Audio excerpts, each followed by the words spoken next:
Thanks, Pedro. My name is Ben Thorp. I have a little YouTube channel called Ben Thorp, the same as my title at AKA Able, where I've collected a few memes from I just started a kind of experience on the internet of interacting with a community called the Jim Bob community. I'm starting to live stream a series about that interaction. It's called The Thorpocalypse, an analysis. And the first part of that series starts tomorrow at 5 p.m. Eastern time. Love to have anyone come over. I also have provisionally a commitment from E. Michael Jones to debate me on the topic of, is the Gospel of John anti-Jewish? And also from Posh Redneck to debate Roman Catholicism versus Eastern Orthodoxy. Can the split be healed? Gotcha. Thank you for that. Andrew, this is your home, but still, I think you should give some words of wisdom. Shout out to everybody.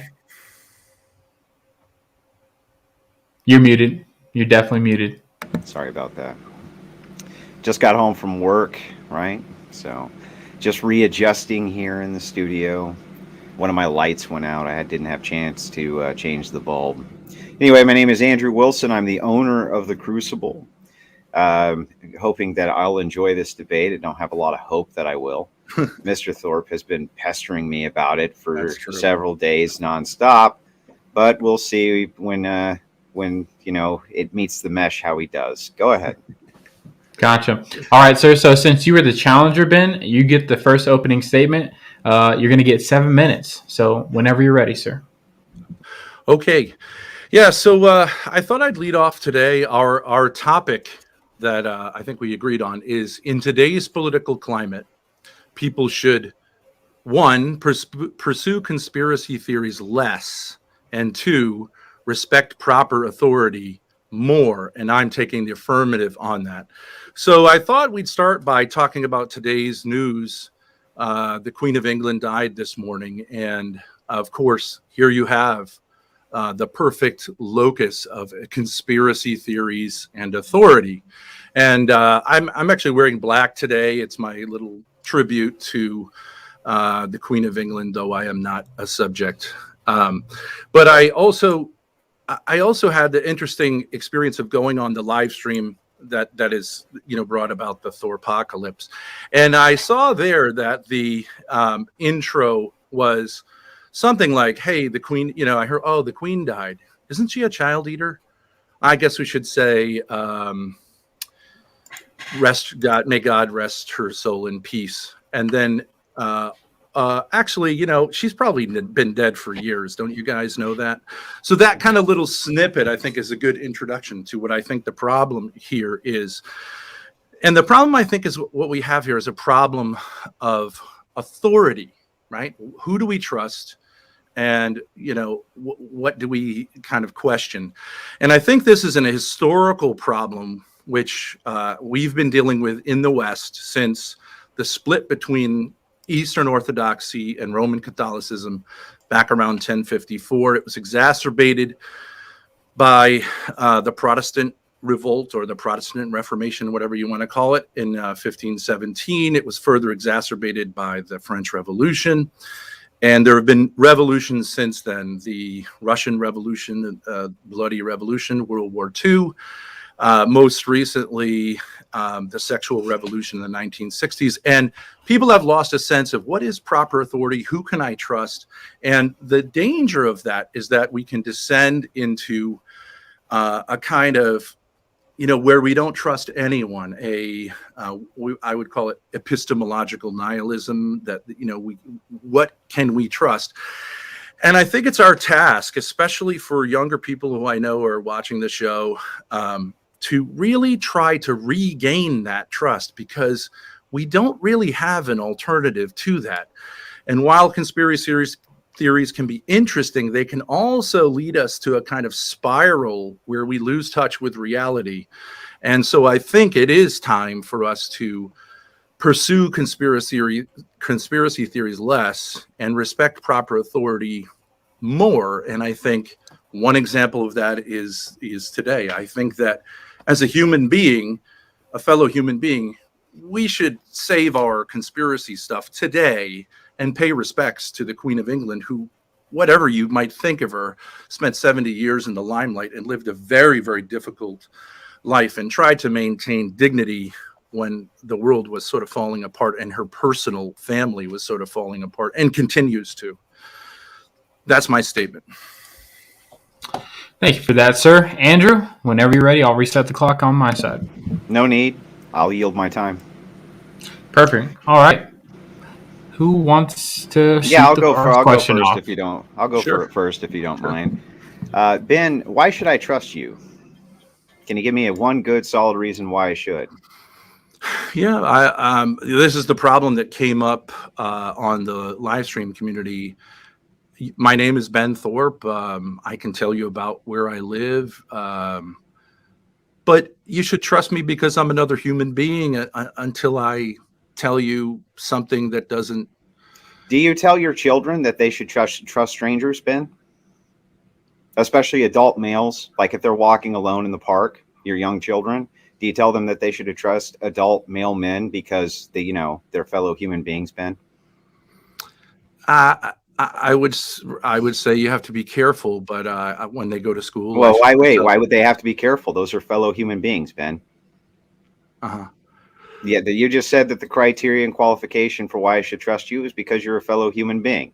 But you're not a child, Andrew, are you? Well, wait a second, though. Now the qualification is adults should trust adults. Is that the qualification? I think that's generally true. Okay, so not children. So children shouldn't just trust everybody, right? Children should trust their parents to tell them who to trust. So what about low IQ adults? Should they trust anybody? Or should they be very cautious about who they trust? I think that people with very low IQ should be taken care of by their parents or an authority. Well, I mean, what if it's not so low that you can't function, but it's so low that it's very easy for you to be taken advantage of? Should those people have trust issues? Should they be very cautious? For instance, let's say you have a low IQ woman who's like 19 or 20. She just struck out on her own. Yeah. Well, she could be taken advantage of by adult males pretty easy, couldn't she, Ben? Yeah, I mean, actually, if you want to talk about young females, no, Ben, I don't want an anecdote. Don't give a shit about your anecdotes. I want to know, should a 20-year-old woman who's maybe not that bright and just struck out on her own just trust every man who comes into her life because they're fellow human beings? I think that she should trust her father until she gets married and then trust her husband. She shouldn't just trust strangers that she doesn't know. That's not a good idea, Ben. As an adult, I think she can trust people at the grocery store who are checking out her groceries. You don't think that a lot of men who are hyper predator would take advantage of like a beautiful 20-year-old who didn't have like a lot of experience in the world and maybe was low IQ? I think that adults, male and female, have to negotiate the world, and hopefully they've been prepared to do so by their formation. But I recognize that we live in a low trust society, and there are reasons. No, well, but there's reasons that you have a low trust society, right? I agree with you. So the question becomes is, why should I trust you? You say I should trust you because you're a fellow human being, but when we look at qualifiers that aren't me and aren't you, suddenly nobody should fucking trust anybody. Why shouldn't you trust me? I'm on a live stream. What do you mean shouldn't? Why should I? Why shouldn't you is the question I'm asking. Well, no, you can't ask me to define for you why I ought to do something. That's your ought statement. Why ought I trust you, Ben? Yeah, and I'm saying, why ought you not trust me? That's not literally. That's a fallacy. You're asking me. That's a fallacy. That statement is a fallacy. To define a negative for you. I can't tell you why I ought not do thing. Right. This is your prescription is I need to trust you. You don't need to trust me. Okay, well then that's the end of that portion. That I'm another person. That's the end of that portion of the debate. Unless you want to tell me why I should trust you. This is actually not the topic of the debate, whether you should trust me. Then why did you bring it up in your opening statement? What did I bring up? You brought up that I should trust you. My point is you should trust people in authority. More, you should not you personally, but that young people should try to find good sources of authority. I think within their families, within their church, within society, and in the world. I think that you think more altar boys should trust more priests, Ben? I think altar boys, generally speaking, should trust priests. Yes, I do. Mm-hmm. But I don't think that parents should they get close to them. Should they get close to their priest, Ben? Like, come on, man. At what point are you going to use your reason here? You can't have a decadent. You can't have a decadent. Andrew, I think society. I've been being reasonable, and I think you've been have coming a at this decadent. debate Hey, in an extremely hostile way, and I can't- just don't understand why. You can't have. I'm here to debate a topic with you, I'm and you're trying just to get trying to into it. manhandle me. When you get into the realm of having a society that's completely and totally decadent and without morals and degenerate, and then you come in and say have high trust, that's absurd. You would have to reforge. You would have to reforge the entire face of society in order to bring what you call a high trust society, where I could just trust some stranger on the internet to give him my phone number, call him, and say good morning to him. Well, I don't know about the internet. I mean, but I think, for example, having a guest like me on your show is something that is not a threat to you. I was on a show. I was immediately, because I wasn't exactly like everybody else. I was, suspected of being a Hollywood or a media hitman, Maybe you police are. Maybe you are, Ben. Yeah, maybe anyone's anything. But my point is, right. What's the theory? Hang on. Maybe they are, and maybe that's why we shouldn't be so quick to trust other people, Ben. Well, then why are you on the internet if you don't want to meet people and hear their ideas? Isn't that the purpose of this channel? Why does that require trust? It requires a little bit of trust. Why? Because you put me on your channel, and I give you credit for that. Why does that require trust? Well, isn't that your point? Why should you trust me? I think you should trust me, that I don't think it could possibly be a threat to you. Why? But you could be a threat to somebody somewhere. You could be a threat. I mean, I have no idea. I don't know anything about you. Why anyone could be a threat to anyone. So the question becomes, why should you be trusted? Your answer is because you should. You should trust me only so far as you get to know me and learn about me. But I'm not an authority in your life, Andrew. Thank you, Ben. Now we can move on. I completely agree, right, with that point, that I should only trust people after I get to know them, get to understand what they're about, start to have knowledge of them. Otherwise, I probably shouldn't be so quick to trust them, should I? I don't think you should be super quick to trust people. That's why I asked you if we could talk on the phone and you could get to know me. But maybe don't open the next conversation with somebody who literally talks to hundreds of people a week with, here's my phone number, call me. That might give them the wrong impression, Ben. I gave you my phone number. Yeah, that might give them the wrong impression, Ben. What's the wrong impression? The wrong impression is that maybe you have some nefarious purpose for why you would just ask random people to give you a call. I told you what my purpose was. I wanted to come on this channel. Yeah, but people lie. And since I don't know anything about you, I have no reason to believe you're not lying to me or that you're telling me the truth. I don't know what to tell you. You don't have to believe that I am Ben Thorp, that I live in Rhode Island, that I have 6 kids. Okay. Then I won't until demonstrated otherwise. And that seems totally fair. And that's exactly where trust comes in. Now, back to the topic of conspiracy. So you start with the suspicion that I am a federal agent, that I am a Hollywood reporter or a producer, that I work for the CIA, and that I'm possibly a demonic. Did I say any of those things? No, I'm just saying that's where it went to in 4 days. Did I say any of those things?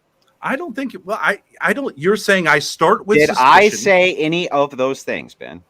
You said I will not trust you.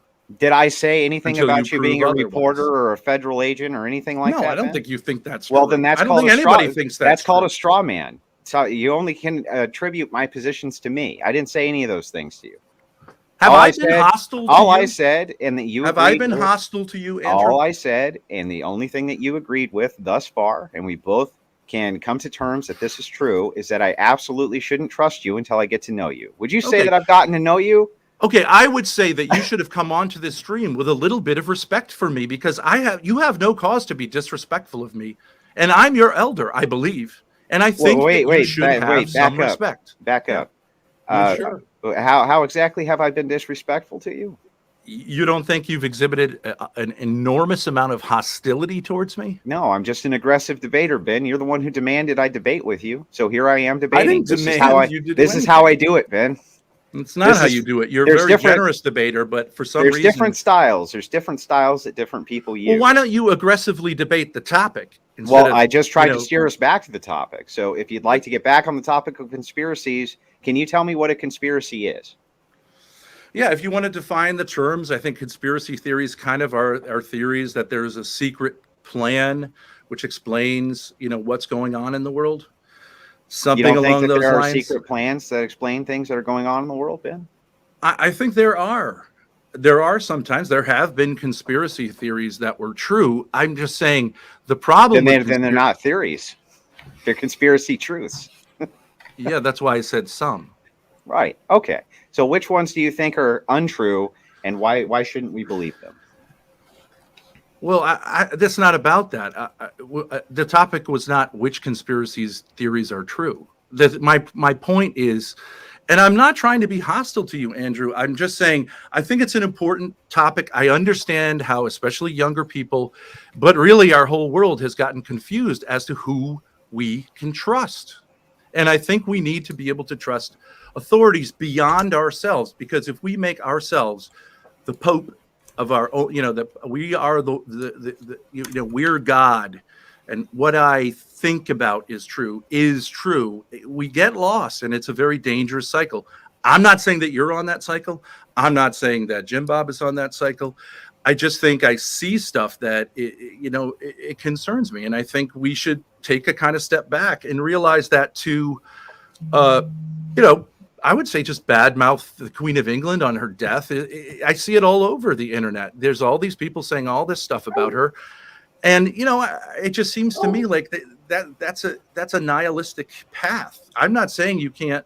I mean, it sounds pretty patriotic to me. I don't know if you're aware of this, but are you aware that we fought a war against England for the independence of the United States, and that many people take that very seriously, take their patriotism very seriously, Right. and they're not all that upset when the lineage of that sovereign passes away. They don't feel like that's maybe the thing that Americans, which is what we are, should really give two shits about. Do you really see a problem with that? Fine, you can profane the name of the Queen of England all you want. No one's going to stop you. I just think it's ugly, and I think that the founding fathers did have respect for the monarchs of England, although they broke away which is from why them. they spread satire all over the place of them being like lynch mobbed and beaten to death and every other thing in between because they were fighting a war with them. But that aside, I'll concede this one point.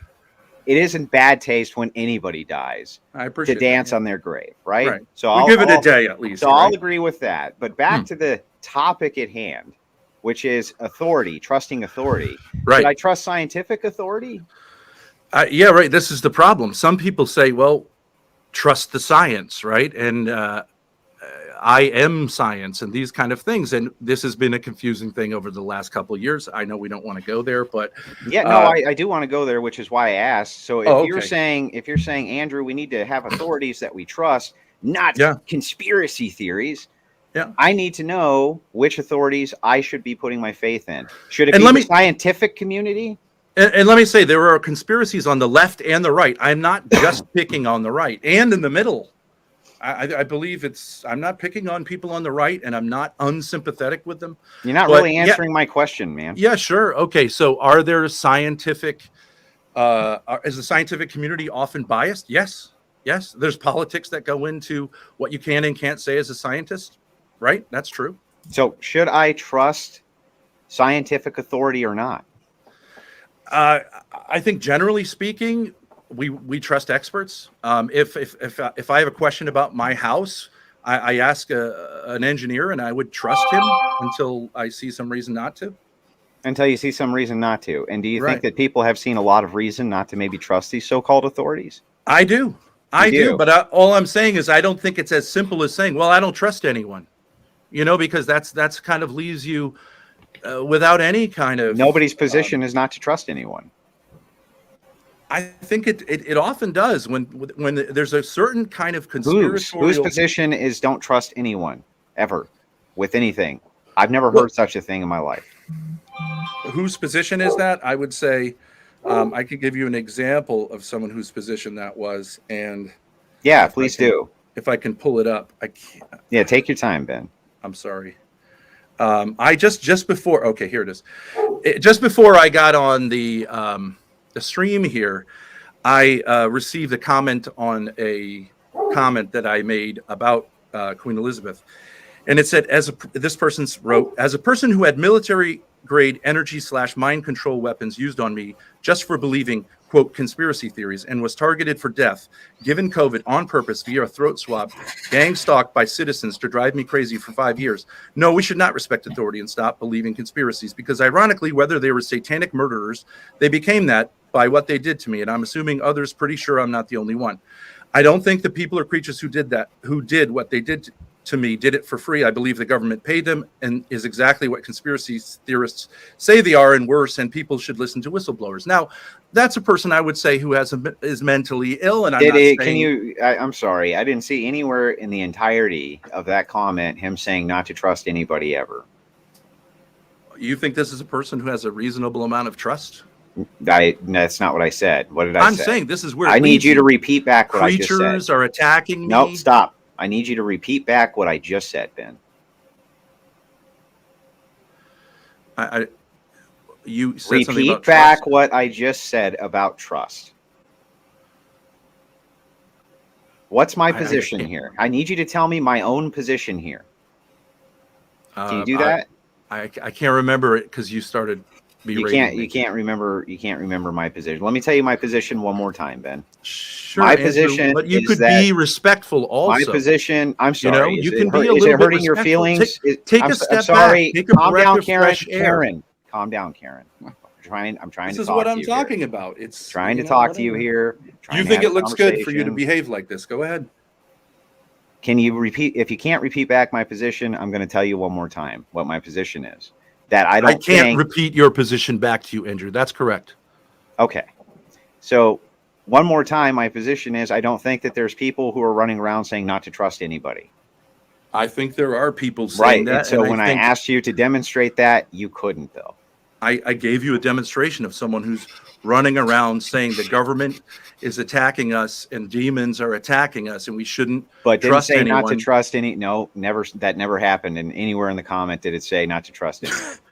It said we can't trust the government because they're paying creatures to attack us very over different. 5 years, and they're trying to murder us. Listen.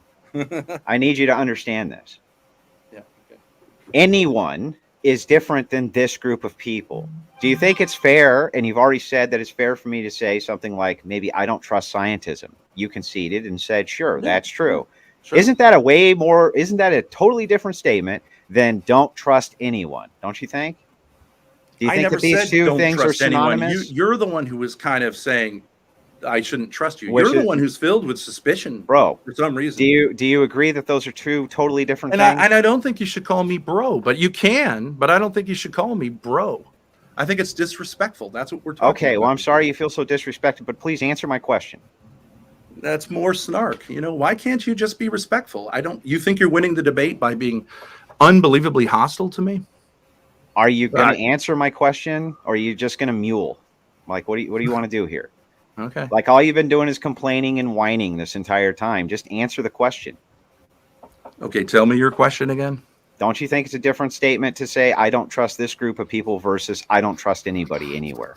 Yes, those are two different statements. So when I give you my position and you conflate it by constantly saying, well, this guy said don't trust this group of people, that really doesn't conflate it. You said you don't trust science. I said for good reason. Stop, Ben. Okay. I'm trying to tell you again, you're conflating these two very different concepts, these two very different things. My position is not that it's not okay to not trust certain groups of people or not trust the government or not trust science. My position is just simply that I have not been hearing anybody run around saying that you shouldn't trust anybody ever. And that was your statement. Okay. So this is a debate about whether I'm saying that you are saying that there are people running around saying no one should trust anyone ever. That's not the debate. No, my point is it's a matter of degree. This is a debate where our positions need to be completely understood. We agreed to our positions. You're arguing that we should not pursue conspiracy theories less and respect proper authority more. Right. I guess a way of saying that is you're saying we should. So I'm asking who the proper authority is. Who are the proper authorities? Yeah. Oh, that's a great question. I actually made a little whiteboard. If I can get my daughter to bring it over, Grace. I believe what are the proper authorities? I think first and foremost, the authority is God. I think under God are religious and secular authorities. proper authorities, including the temporal powers as well as the spiritual power. In my case, as a Catholic, I believe that's the Pope. I think the hierarchy descends to the state level here in America, and there we have a bishop. I have it all written here. To the governor of a state and the local bishop, and then on a local level, the local priest and the mayor. And within a family, I believe that the father should be the authority, under him the mother, and beneath him the children. It's a hierarchical system. I believe this is just a traditional Catholic view of who you should trust. Now, are all of these people, except for God, fully trustworthy? No, they're human beings. You can question them, but I think when we make it just me making decisions for myself and distrusting all of these people, having a tendency to distrust all of these people, I think you run into the problem that you become lost in a kind of, if you don't trust anyone, then where are you getting your sources from, right? And it can get ugly. People running around in Connecticut demanding that the families of the children who died there exhume their kids' bodies so that they can prove to them that that wasn't a hoax, is where we've lost touch with reality. I believe that's true. And you've got a camera there. And then, of course, if they did exhume the body, they would say, oh, that's a really fancy government op, right? Let's do a DNA test. But then they would have to take that to a lab and then go, oh, see, yeah, the lab is... You understand what I'm saying? There's a problem with a lack of trust. And I'm saying I understand that we're all in this position, but there's no simple solution of just saying, well, I'm going to do my own research. I'm going to go on a very, very narrow website of people who agree with these things and start asking really, questions that may lead to like a massive kind of mind confusion that leads to the type of, that comment that I received where someone is saying, they're out to get me. They've got drones. I don't know, right? That's a possibility, right?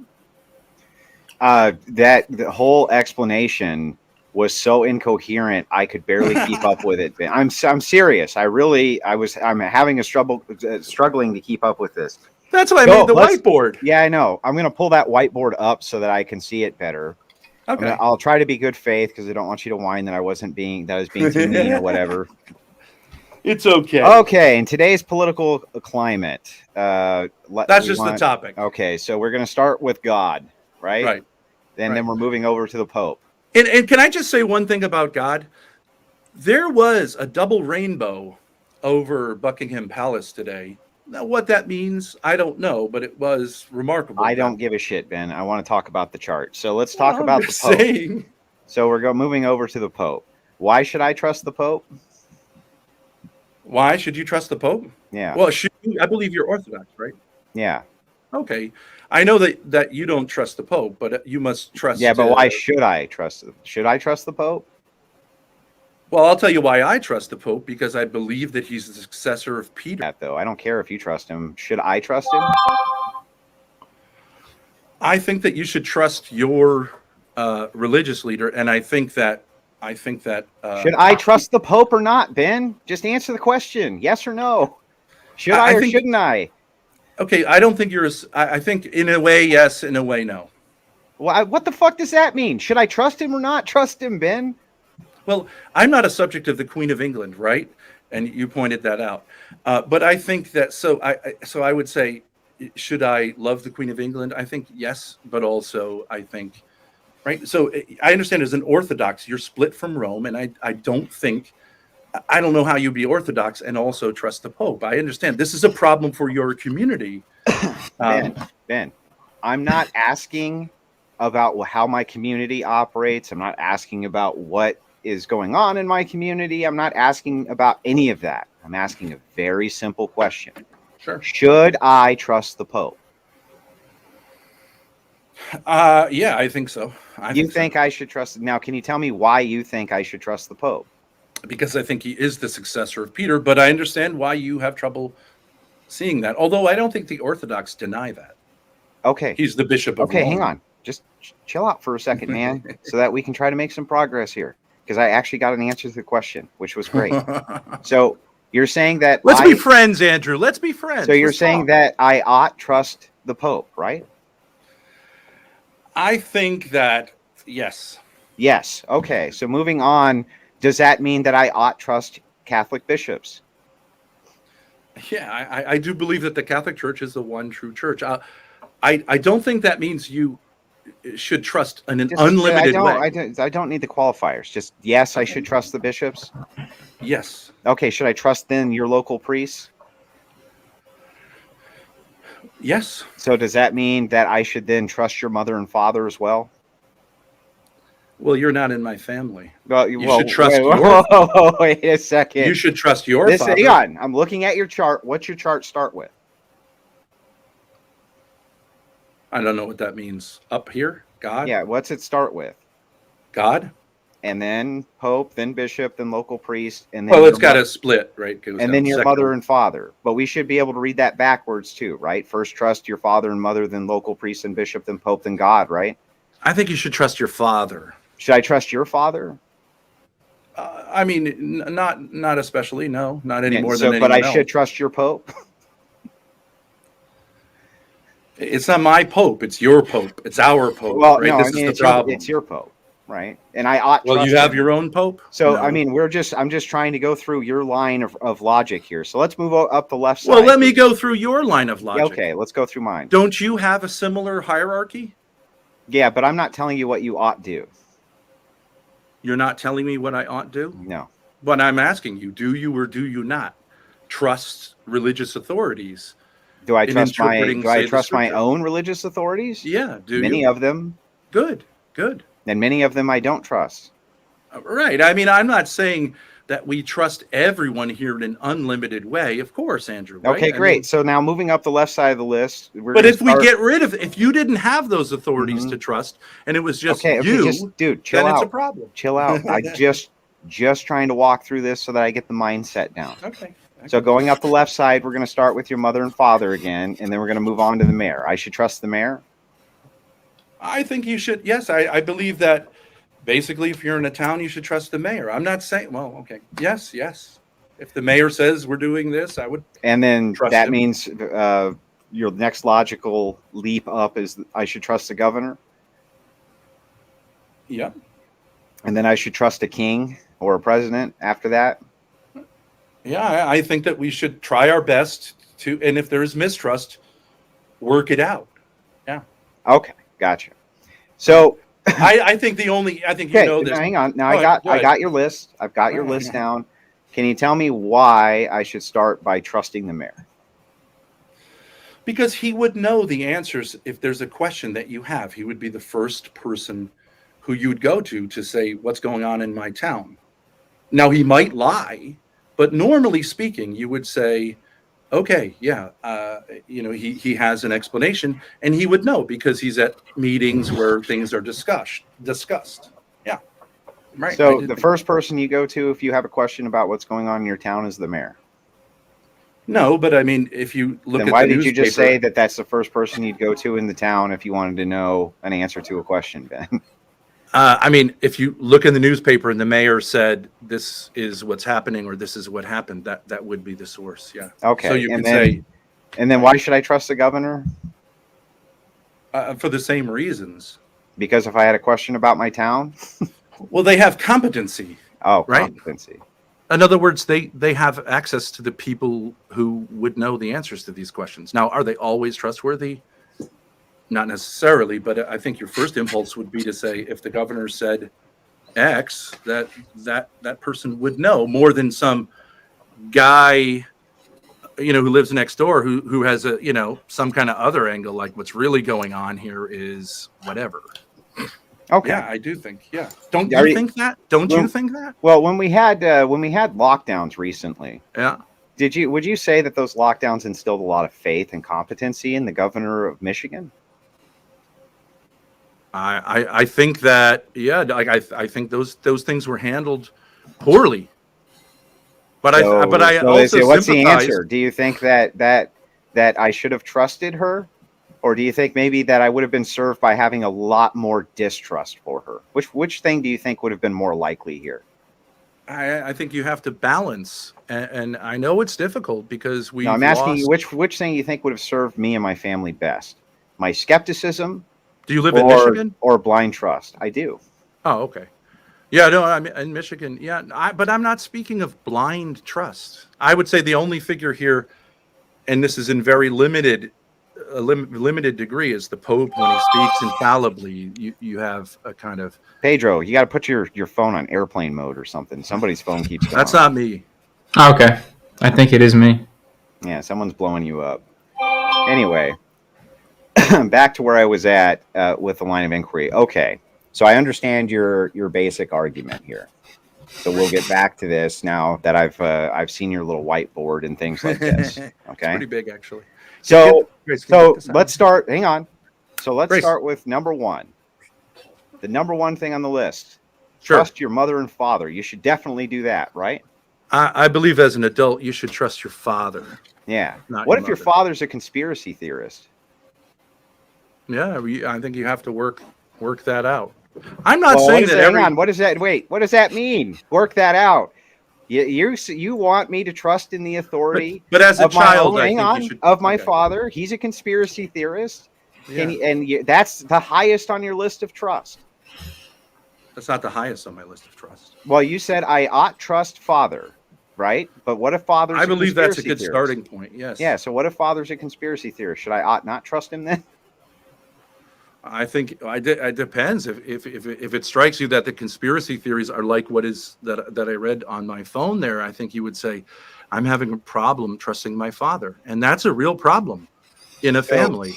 So then, no, not really unconditional trust for father. Just question what father says as well, right? But Andrew, you're being disingenuous. I've said that it's not an absolute blind trust. Trust doesn't mean if there's a breakdown of trust, we have to work through it, right? You're going to keep saying that I'm advocating for absolute blind trust of No, I'm not everybody in saying the that. hierarchy. I just asked you a question, which is, if I believe that's a father, straw man, right? if father is on your list, well, you gave me the list. I'm operating off your list. Okay.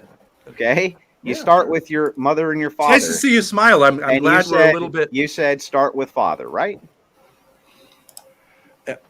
Yeah, I do think most people should look into their family dynamics. This is a Jesse Lee Peterson thing, right? You guys know who he is. That you should look into your family dynamics for the source of a lot of times confusion that you mistrust. So my dad's a conspiracy theorist, let's say, Yeah, and at sure. that point, I should start questioning him. I think you should work it out, because if you lack trust in your father, I think you're going to lack trust in the world. No, but I mean, you have to have the starting point is I trust him. So why wouldn't you trust the conspiracy theories he's telling you are true? Right, because then the problem becomes the higher sources of authority contradict that. Maybe I'm not saying wait. Hi, okay. Now we're getting somewhere. So Yeah, you run into a the problem. mayor. You think the mayor is a higher form of authority than your father is? I mean, my chart is, incomplete. So there's the Bible also. What right, about your governor? Is your governor a higher form of authority than your father? On certain things, sure. Like if the governor came in and was like, "Hey, little girl, you should come with me," and who cares what your old man says, right? I mean, the governor has the force of the state police, right? So I mean, he has a And higher people level of should authority. trust that, Ben? I don't think you should. I know there was a situation with you that happened a few days ago, and the police showed up, and that's happened actually to me. I think you should trust. No, those I don't police. think it's happened the same way it happened to me, Ben. But No, I that don't. aside, I don't. But it was similar. I don't really care. What's killing me here is that you. But didn't you trust those authorities? Anytime we go through your list or go through your chart, right? We But start Andrew, to get into ums and hums and maybes and but Andrew, probablys and all kinds of different shit. Andrew, didn't you trust the people who showed up at your house instead of saying, "I don't trust them"? Absolutely not. Right. Absolutely not. Are you fucking crazy? No, You I didn't didn't trust trust them? No. First Well, thing I didn't did you was come out and say, the first like, thing "I I don't wanna do did was this"? lock. Do you think that I wanted to walk outside with my hands up while a bunch No. of people were surrounding me with guns? You think I trusted them, Ben? Yeah, more than you Or do you distrusted think them. it was complete and total coercion, and that I would just as soon have never done that again, if ever? Well, Which there are do you think people is more likely? there are people who get in situations in which they distrust the police and they try to defend themselves because they think the police are out to murder them. And I think this is a conspiracy theory on the left, that police officers get in there, put their uniform on, and seek to take certain groups and murder them. That is a conspiracy theory, and I think it's really unhealthy. Wait, you think it's a conspiracy theory that police might have an inclination in some instances to kill people? I think the idea that police officers put their uniform on and seek to murder. That's a generalization. I'm asking about something more specific. Do you agree with me that there must at least be some police officers that do put on their uniform in the morning and would love nothing more than to kill somebody? I don't think there are any such police officers. Not a one. I don't think so. These are mostly men. Sorry to offend anyone, but these are mostly men who care about these communities. I really do believe that. So I've been held at gunpoint. Hang on, do cops? I've been held at gunpoint. Wait, do cops? Story. So you don't think that cops go to jail for corruption? They don't go to jail for murder. They don't go to jail for any of these various. Well, what are they getting thrown in prison for if the intention is just to protect and serve at all times? Yeah, I know everybody can become corrupt. I understand that. Okay, so then there must at least be a few cops whose intention is to do you harm, right? To do me harm? To do somebody harm somewhere. Well, I understand that if there's a corrupt police organization and, you get in their way, it becomes like the mafia. I understand that, but I think I don't know. You're getting done telling me that we should have nothing but high trust and lick their fucking boots, Ben. But you're Mr. Fallacy, right? You think that is a correct characterization of what I said, Andrew? No, I'm paraphrasing. No, you're not paraphrasing. Yeah, that was you're straw manning, right, Mr. Debate guy, right? There's no straw man. I'm just paraphrasing. You're paraphrasing, saying we should lick their boots. That's literally what a paraphrase. That's what I said. We should lick their boots, basically. That's paraphrasing. Because I think you should trust law enforcement in a dangerous situation over yourself taking hand of the situation. Why do you think that?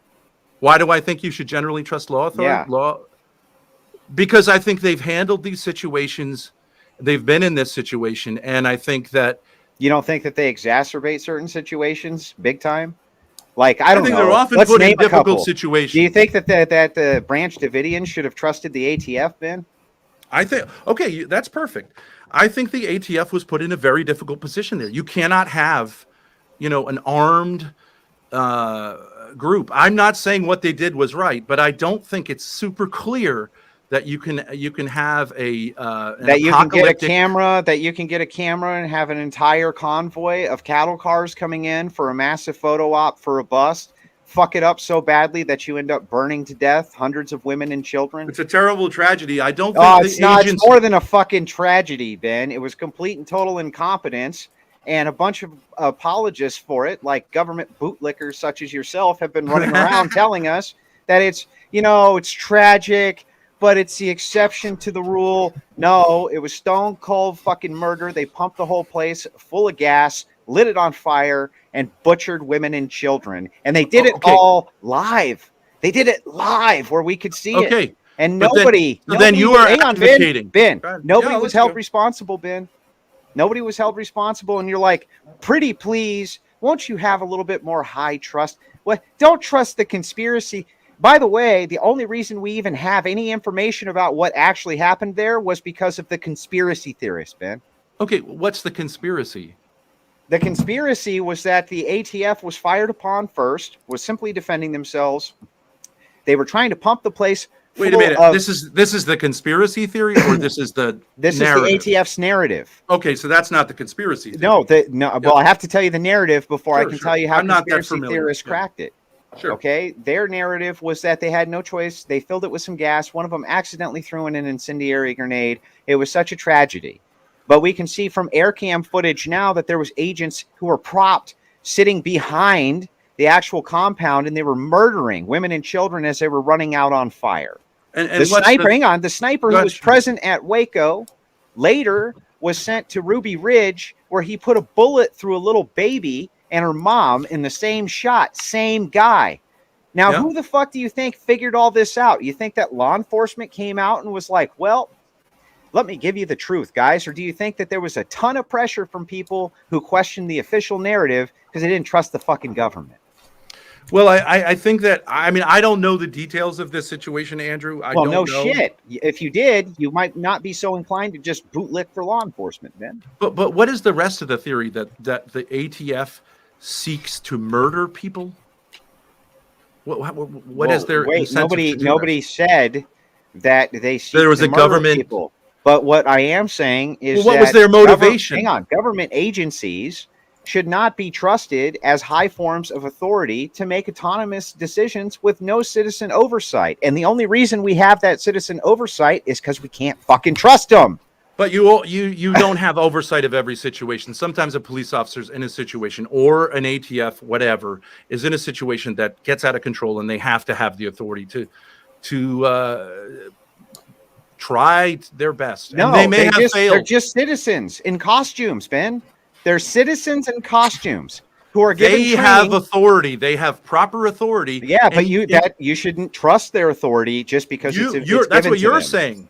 Yeah, Right, that's what I I'm don't think saying. you can completely. You shouldn't trust their- officers' authority just because it's given to them. Okay, It should so, be demonstrated. So then you disagree with the Apostle Paul, who says we should pay respect to the temporal rulers, right? How is And that? he's It's including not- wait. Caligula.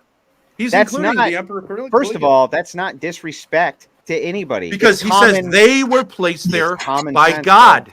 By common- God. It's common sense. First of all, there's a difference between people who are put in authority over the swath and masses versus a police officer who's literally a constable. His job is to keep the peace. Yeah. Okay. During the 80s, all throughout the 1980s, it was a wild west in New York City where you had the situations that called for whistleblowers like Serpico because police officers were worse than the thugs that they were wrangling. I know that They were happened. running in and they were stealing and robbing people blind, murdering that them in the happened. streets, and generally doing horrific things. Okay, but here, perfect. This is Now, hang perfect. on. What changed all No, that? hang on. No. You've railroaded me the whole debate. What Give me a changed second. all that, No, Dan? wait a second. Wouldn't you admit that if the alternative is no police, that not the is a alternative. problem? That's not the No, alternative. I said if. If you say, well, let's get rid of the police, which some people Depends have on what it was said, replaced with. wouldn't you admit Depends on that what it even was. a corrupt police No, is a depends on what better it's- thing than no. no police? No, it depends on what Wouldn't it's you replaced would not with. admit that? It depends on what it's replaced Lawlessness with. is what you would say? Police. Wait, police is a newer term. Newer term. We didn't operate off of the same criminal justice statutes that we do right now. For most of American history, we most certainly didn't operate with a standing police force that was paramilitary almost Yeah. ever in Yeah, I human know history that anywhere. The So, tactics, right? so Yeah, I yes, understand. could you replace police officers with local constables and probably Right. come up with better results? It's possible. Yeah, all right. So I understand. don't. So yeah, no, I'm not. You could probably replace various police departments to great effect. Then that's one, but two. Okay, but you need to have But someone two- with a gun, right, Andrew? You got to no, have someone no, with a England gun has no- who's they don't have entrusted guns. with this gun No. by the proper authority No. to keep the peace when No. things get violent. England of course, has- you think that No, England has no guns. They have constables with sticks. they have guns. They have a station where they could possibly go get them if they need them, and they almost never use them. So you would send police officers to the United States of America in an urban environment out there with a just a stick and say, "Good luck, guy." You're That's not making gonna work. you're It's a making different- huge leaps. It's a different culture. You're making. I think we should huge have a leaps. less. I think we should have a less gun intense culture. But I understand we have a problem with the Second Amendment. Whoa! Wait! What? Yeah. Right, so I you want think that- to? Let me guess. You want mass gun control now, right? Then I think those are very, very tricky things to do. But do I think that Randy Weaver No- should no have laid down- AR-15s? Wait. Do I think Randy Weaver should have laid down his arms? Yes, I do. okay. I do think he should have. Yeah, gotcha. I think he should have said, He should have I am walked not out. the ruler of Yeah, this he should have place." walked out. He should have gone on his knees. He should have licked their fucking boots. Even though he ended up winning because they were completely in the wrong, he ended up getting millions of dollars in Okay, fine. settlement If you money. call that winning, well, no, then fine, he hang on. won. It was a win for everybody in the United States. A win for everybody. That one man changed the course of everything because he said no. He wasn't going to get on his knees like Mr. Thorp and lick the fucking boots of the authority that be. I love to lick the boots, Andrew. You're right. Well, You I got mean, me. what are we talking about? Now we're getting into, we need to do more disarmament of the public. Before that, it's put all your faith in the police, or at least Andrew, put an exorbitant amount of faith in the police. And then Andrew, before that, it's trust everyone in the government. These are absurdities. you're And when I bring up exaggerating. things, This is hang straw on. manning. And when I bring up the things like Waco and Ruby Ridge and what happened in those instances, you're just like, well, I'm not really that familiar with them. It's like, well, no wonder you have all this faith and trust. Hey, I have had a lot of rough experiences with all levels of government and church authority, but I can say, like, let me hand you the rhetorical win. I actually believe that at this point in our society, we have a problem at the level of the rulers of our nation. I think we have two groups of people who think there are two different rightful rulers of our country. And I don't think we can resolve this problem. And I do think, here's where it gets crazy. I do think... Man, I have to go up and grab myself some coffee because my wife's taking care of her sick grandma. Are we having a so great I time? have to actually get my own fucking coffee. So there's still time left in the debate. Gather I'm having a great time. Gather your incoherent thoughts. I'll be back to listen to them shortly. All right, can I promote my channel for a little bit? Yeah, you can do that, or maybe take a bathroom break yourself, and then I'll hold down the fort. I'm good, but You're good. Got the iron bladder. Good job. Yeah, I cleaned everything out. Yeah. So if I could take a second actually to talk to you. Sure, Pedro. Stay calm. You're in the middle of a debate. The heat is on. I would say don't take any of this personally, right? No. If I had to tell you what's really happening right now is, well, my grandpa said it best. Some people need to learn the hard way. Have you ever heard that saying? I do. Yeah, I believe that's true. I'm one of those people. Me too. I'm one of those people too. So right now, I think we're learning the hard way. But don't worry. I don't really know. But, I don't really know here. Yeah. Yeah, I'm getting vetted, right? I get it. Exactly. So none of this is personal. None of this is personal. None of this is personal. Believe me, I've encountered hostility. I've been married 20 years. It's familiar. There you go. All right. So you want to? I used to teach high school. 16-year-old boys. You want to see some hostility? Right. You can resume what your thoughts are. Go for it. Mine? Yeah. Oh, okay. Sure. So, Andrew, if we can redirect, and I think we could both say we're having a good time. Is that right? You came in a little hot. You could see that I have a point. And there's really, there's no need. I don't have a point. No. But you must admit that there are times, like, you don't tell your children to, like, there are people, right, who encounter a police officer and immediately go into hostility mode. And if they've got a gun, they feel like this is how we're going to do this, right? You would not advise your children to do that. Yeah, there's people who've done that, sure. Right. And a lot of times this mode that they go into relies on a kind of way of thinking that they've been taught about, that police officers wake up in the morning, put on their uniform, and want to kill certain people just for the color of their skin. Right? Isn't that where that comes from? For some people, maybe. So I'm saying that theory is not a good theory. And people who have this theory need to work that out with the police. And I'm not saying that the police are perfect, but you can't have a society in which large numbers of people have this view of the police that, we fire at them first. And I mean, you do have to have authority. Large number of people don't have that belief. I think a lot of people. Well, how many? How many do you think is a lot? Do you think even 1% of the 300 million people that live in the United States have that view? Yeah, I think a lot of people have that view. I think that 1%. I finish my point. I think there are a small number of people who would put that into action by drawing a gun on a police officer. So not very many then. But I like, Andrew, you're saying I'm a boot-licking fanatical authoritarian, right? Okay, fine. But I'm saying if a police officer commands a situation, I do think that people in the vicinity should not create a problem, and you work it out in court or you work it out later. And I do think, generally speaking, you should trust someone in that situation. I'll give you an example. I was trying to put in a car seat when my kids were little, and those, if I can swear, those fucking car seats are really hard to put in. And I was getting very frustrated. And my wife, who's a wonderful person, was getting frustrated with me because I was trying to get it super tight because I care about my kids.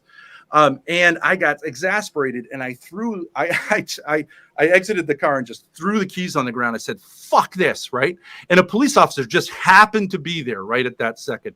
And he told me, whoa, what's going on, buddy? And he commanded the situation, okay? So I wasn't doing anything wrong, but I understand that he was saying like something funny is going on here. And I immediately say, like, officer, it's just a misunderstanding. He took my wife aside because he suspected that I was being, crazy, which it seemed like I was being, and it was all diffused. I don't see that's what we should do, right? I mean, there's proper authority. It's understandable. And I don't know that I should give him a bunch of shit and tell him that I got rights and blah, blah, blah. I was on a public street, So let me ask you a question. Sure. Let's say you're in that situation. The cop comes over because, he Mm-hmm. doesn't know what's going on and whatnot. Right. And he grabs your wife, and just out of pure surprise, she's just purely surprised. She lashes out and she shoves him. Now she's assaulted a police officer. He takes her to the ground. A police officer just grabs my wife. I mean, what? Yeah. He says, "Hey, ma'am," and he just grabs her shoulder, right, trying to get her attention. And I see what you're saying. She assaults him. Okay. Okay, so now he's on her, and he's got a partner, and she's screaming. She doesn't even hardly know what's going on. Right. Would you just stand there and wait and sort it out in court? Absolutely. While they're kicking, what if they're kicking the shit out of her? What am I going to do? I guess you would just stand there and take it, Ben. That's what you would do. I would, yeah. No, you wouldn't, Ben. Oh. No, well, no. I would Ben, I believe you, Ben. Unlike Pedro, I would intervene violently with men with guns. No, I absolutely believe. But this is that a you would fantasy just that you stand have. there while they beat the holy shit out of your wife right in front of you, and I'm sure that you would console her with, "Don't worry, honey, because we're going to go to court." There are situations in which you don't have control. I think this is a fantasy. I don't think that would happen. Why would what do you mean you don't think it would happen? My wife weighs like 120 you just pounds. got done telling me that there's all kinds of people who are going to react violently towards police officers who have low trust. They might even do it. They might even do it just by accident. They don't even mean to be being violent. And now a woman's on the ground getting the shit kicked out of her. Okay, all right, you're the tough guy, right? You're the tough guy. What would you do? Tough guy. Well, they're doing something that's unlawful, and I would react in the proper way for anybody who is. And what is that way, Andrew? It depends on the situation. I'll leave it to your imagination. But if my fantasies, if people were assaulting my wife or my children, regardless of the costume that they wore, I wouldn't just stand there, Ben. Well, I mean, you're talking about a scenario where cops are beating the living shit out of a 120-pound woman. Yeah, it's happened. For no Ben. reason. You want to see videos? It's happened many times, Ben. Okay. They've grabbed little women because they don't have the right face covering on, haven't they, Ben? Taken them right to the ground, drug them right out of private businesses, haven't they? While their husbands, guys like you, just stood there and took it. Right? They Cucks just stood there and they took it, Ben. Andrew, you should be a little more respectful. We're talking, right? I understand. I do think that coming because I'm not a tough guy like you, right? I do think coming into this conversation, you're right. Maybe I should have been a little bit more respectful. But at this point, after that, there's no So how about a little respect Earth now? I should have How about a little inch of respect respect now? for you at all. Not any respect for you after hearing that. None. Right. You don't respect me. I get now, it. Ben, You probably have issues let me ask with you your another father, question. If and you don't I'm mind. playing the role of your father. Yeah, if you don't mind. you. Are you married, Ben? Yeah. Are you? Do you live with your wife? I've had some difficulties with my wife. Oh, you have. Yeah. You're not. Are you separated? This is a respectful line of questioning. Well, I think so. Yeah. I think that, maybe I believe that maybe there's reasons that these problems exist. Maybe she doesn't think you're a very good protector because if she was getting assaulted, you just stand there and wait for the court to sort it out. I've been in dangerous situations with my family. Maybe Andrew. you're just that type of guy, Dan. Like women can Sure, smell buddy. that, bro. Go ahead, Andrew. Yep. You're winning points by being this way. Sure. Go ahead. Yeah. Be disrespectful. These are the things you have said. If your audience thinks this is a nice way to approach someone, then you win, buddy. Listen, man. Why don't you just say, the last you've thing got you a smaller said, there's penis no- than me. There's no You've got a reason to smaller respect you penis anymore, than me. man. That's what this argument is. What's that? I didn't hear that. We're doing this thing. I'm the tough guy and you're not a tough guy, right? Because I'm reasonable. We're having a debate. Well, you never gave me your scenario of what you're going to do. You said, well, think about it, buddy. I would in some way intervene other than allowing the courts to wait for the courts to decide if my wife was being brutally assaulted by anybody, regardless of what their official rank in anything was. Okay. Well, and I think that most husbands would find themselves face down on the ground next to their wives if they loved them. That's just my personal opinion on this. So if a mugger came up to you, or whatever we call them these days, someone came up to you with a gun and said, do as I say, or you're going to be, in trouble. You wouldn't do as they say? I might. I might too. I might not. But I mean, you're not in control of the situation unless you have a weapon. But you have to make a prudential judgment. What if the mugger came up to you and your wife and you weren't, you're not in control? Now you don't even have the courts to appeal to. And he would have said, well, you just watch while I pin her down and rape her. Would you just stand there then? No. Then you would do something? Yes. Because why? What's the difference in scenario? The costume that he's wearing? Oh, I mean, I'm sorry. Now we're adding to your fantasy, which I think is a little bit of a fantasy, that the police officer are taking my wife, not only beating the crap out of her, but also raping her. That's what we're going. I didn't ask you any. No, I'm saying. Well, you said what's the difference in the scenario? Just even if he was just beating the shit. Okay, even if he's just beating the shit out of her, would you intervene then? Obviously, at a certain point. But I just can't even imagine this scenario. I don't know what you can't imagine this scenario where a mugger. No. I mean, a police officer. But I'm asking specifically, what's the difference between a mugger who's beating the shit out of your wife in front of you and police officers doing it? Well, there's a big difference. They're the legitimate authority. They're the legitimate authority. And this is why we don't trust what you call legitimate authority. You don't trust any authority? Because we're not going to let men with costumes beat the shit out of our wives, Ben, just because they're wearing a different costume than the mugger. So what are you going to do? You're going to take out a gun and have a gun battle with a police officer? You keep putting words in my mouth. I'm just saying that there's no. I don't think most men. I don't think that most men would just take it, Ben. That's all I'm saying. So you're saying there's no difference between a police officer and a criminal on the streets? That you would not give that police officer any more respect? Is that what you're saying? No, didn't say that at all. Well, I mean, you said what's the difference, and I said I said what's the difference in this. I said what's the difference in the situation if the mugger's beating the shit out of her versus the police officer? At that point, they're both criminals, Ben. I understand that. They're both engaging in unlawful criminal activity. Don't you have a right at that point and a duty to actually do something instead of just stand there? But your assumption is going to be that you trust a person in authority initially. No, that's your assumption. Okay, not my assumption. Oh, really? You don't trust an authority? If a police officer comes up to you and says, you're going to need to move it on, you what do? Escalate the situation? Maybe. It depends on what the situation is. Well, then you've never really been in situations, Andrew, because you should de-escalate the situation. Even with the criminal, you should de-escalate the situation. Don't try to be a tough guy. Don't try to be a tough guy. It depends on the situation. I understand at a certain point, but the first thing you do with someone who's violent is you say, look, I got no problem with you. We just want to move on, right? Wouldn't you agree with that? I know. Let me ask you a question. Do you believe in evolution? I do not believe in evolution. Okay. And I'd love to go on your show and talk about why. But do you believe in the fight or flight response? But let me just say, I believe in microevolution. Do you believe in the fight or flight response? Yeah, I do believe we have that. Okay, so what's the fight response? When does that kick in for you? You want to, yeah. There are times when you fight. I'm fighting you, right? It's kicking in, right, Andrew? No, you're just having a verbal debate with me. There's no fight here. There's a little bit of a fight because you're being aggressive and disrespectful, and I'm putting you in your place rhetorically. Well, man, you're doing a great job.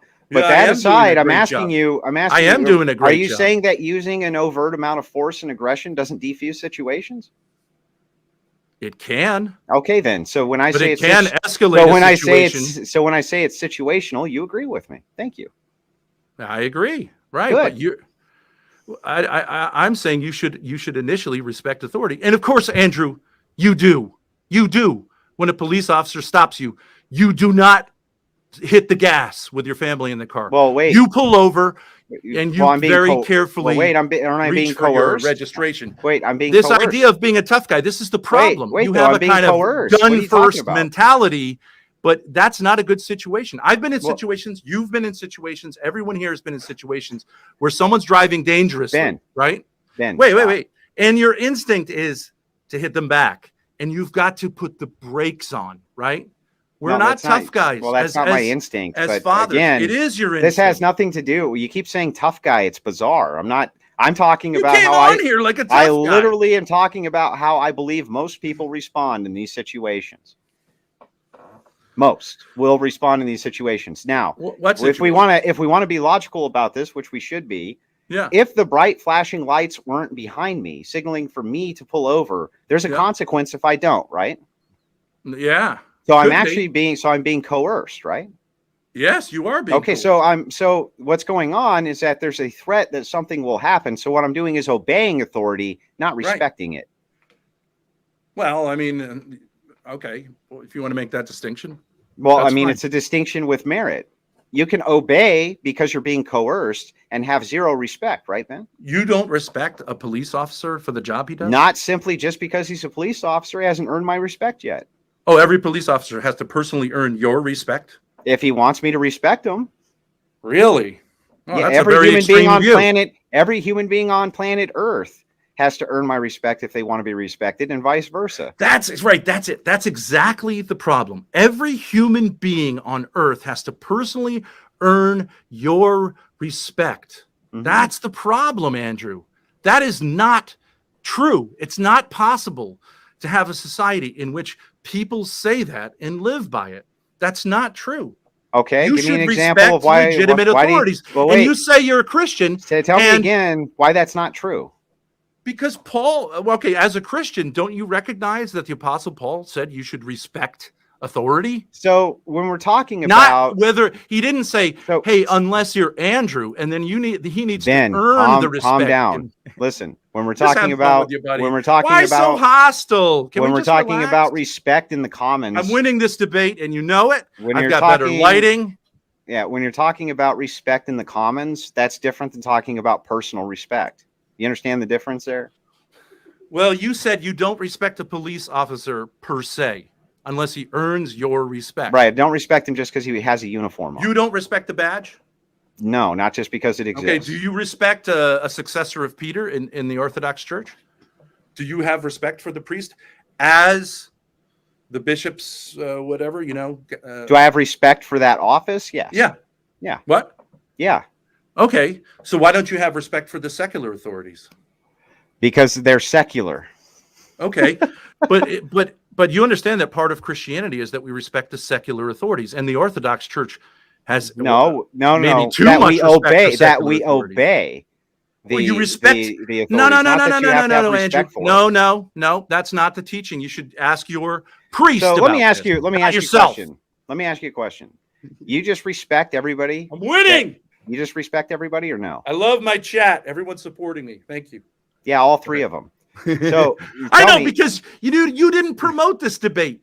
You didn't promote it. You wouldn't let me when I was you gave me the link 3 minutes before I came on. So? You didn't promote it. Yeah. What do you mean? And you tried to kill it, but you did come on. I give you credit for that. What do you mean I tried to kill it? You didn't promote it. You wouldn't let me come on and do a welcome to the Crucible thing so people could get to know me. You didn't go on Bob's stream and say there's going to be a great debate tonight. You've tried to drive traffic away from your own business. Ben, help me out here. Did I send you a message saying that I'm an extremely busy person? You did. I have been annoying, I will admit. Yeah. Okay. So, and did I tell you that I was making an exception tonight just for you, taking time out of my day just to do this thing?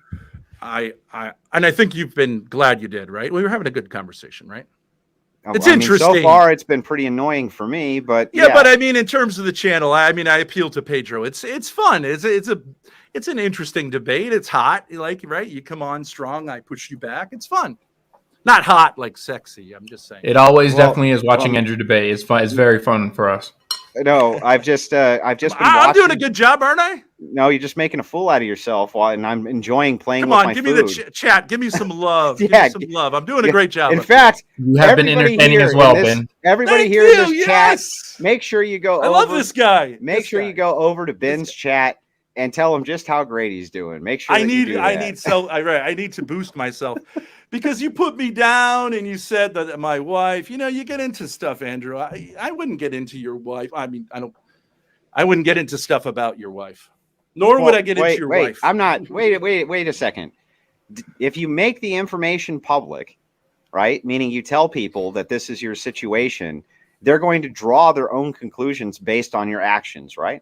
Yeah, sure. You're talking about the Thorpocalypse over at Jim Bob's channel. Yeah. So here's I the tried thing. to be Hang on, very stop. Just let me get a fucking word in vulnerable to the edgewise. I've community been by telling the them second things. half of the debate. I've been trying to let you just yap. But let me get a word in. I respect your authority. See, I respect. Let me get a word in here. Okay. You guys are in charge. You said when you said these Hands words up. to me that if your wife was having the shit kicked out of her, you would just let that happen and try to sort it out later in the courts, right?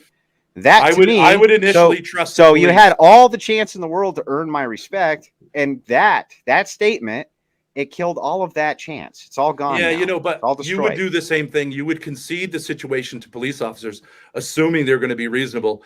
Then at some point, right, you might say, like, what the hell is going on here? You would do the same thing, tough guy. You would. I would, huh? Of course you would. How do you know I haven't already If you were pulled over how do you know with I your haven't children in the car and a your different wife in the car, you're not going for the gun. You're not doing that because you're not an You're idiot. making so you won't stick with the actual hypothetical. You keep making like these kind of non-analogous. Your hypothetical is crazy. Police officers don't do that. So we're talking. Yes, they do that.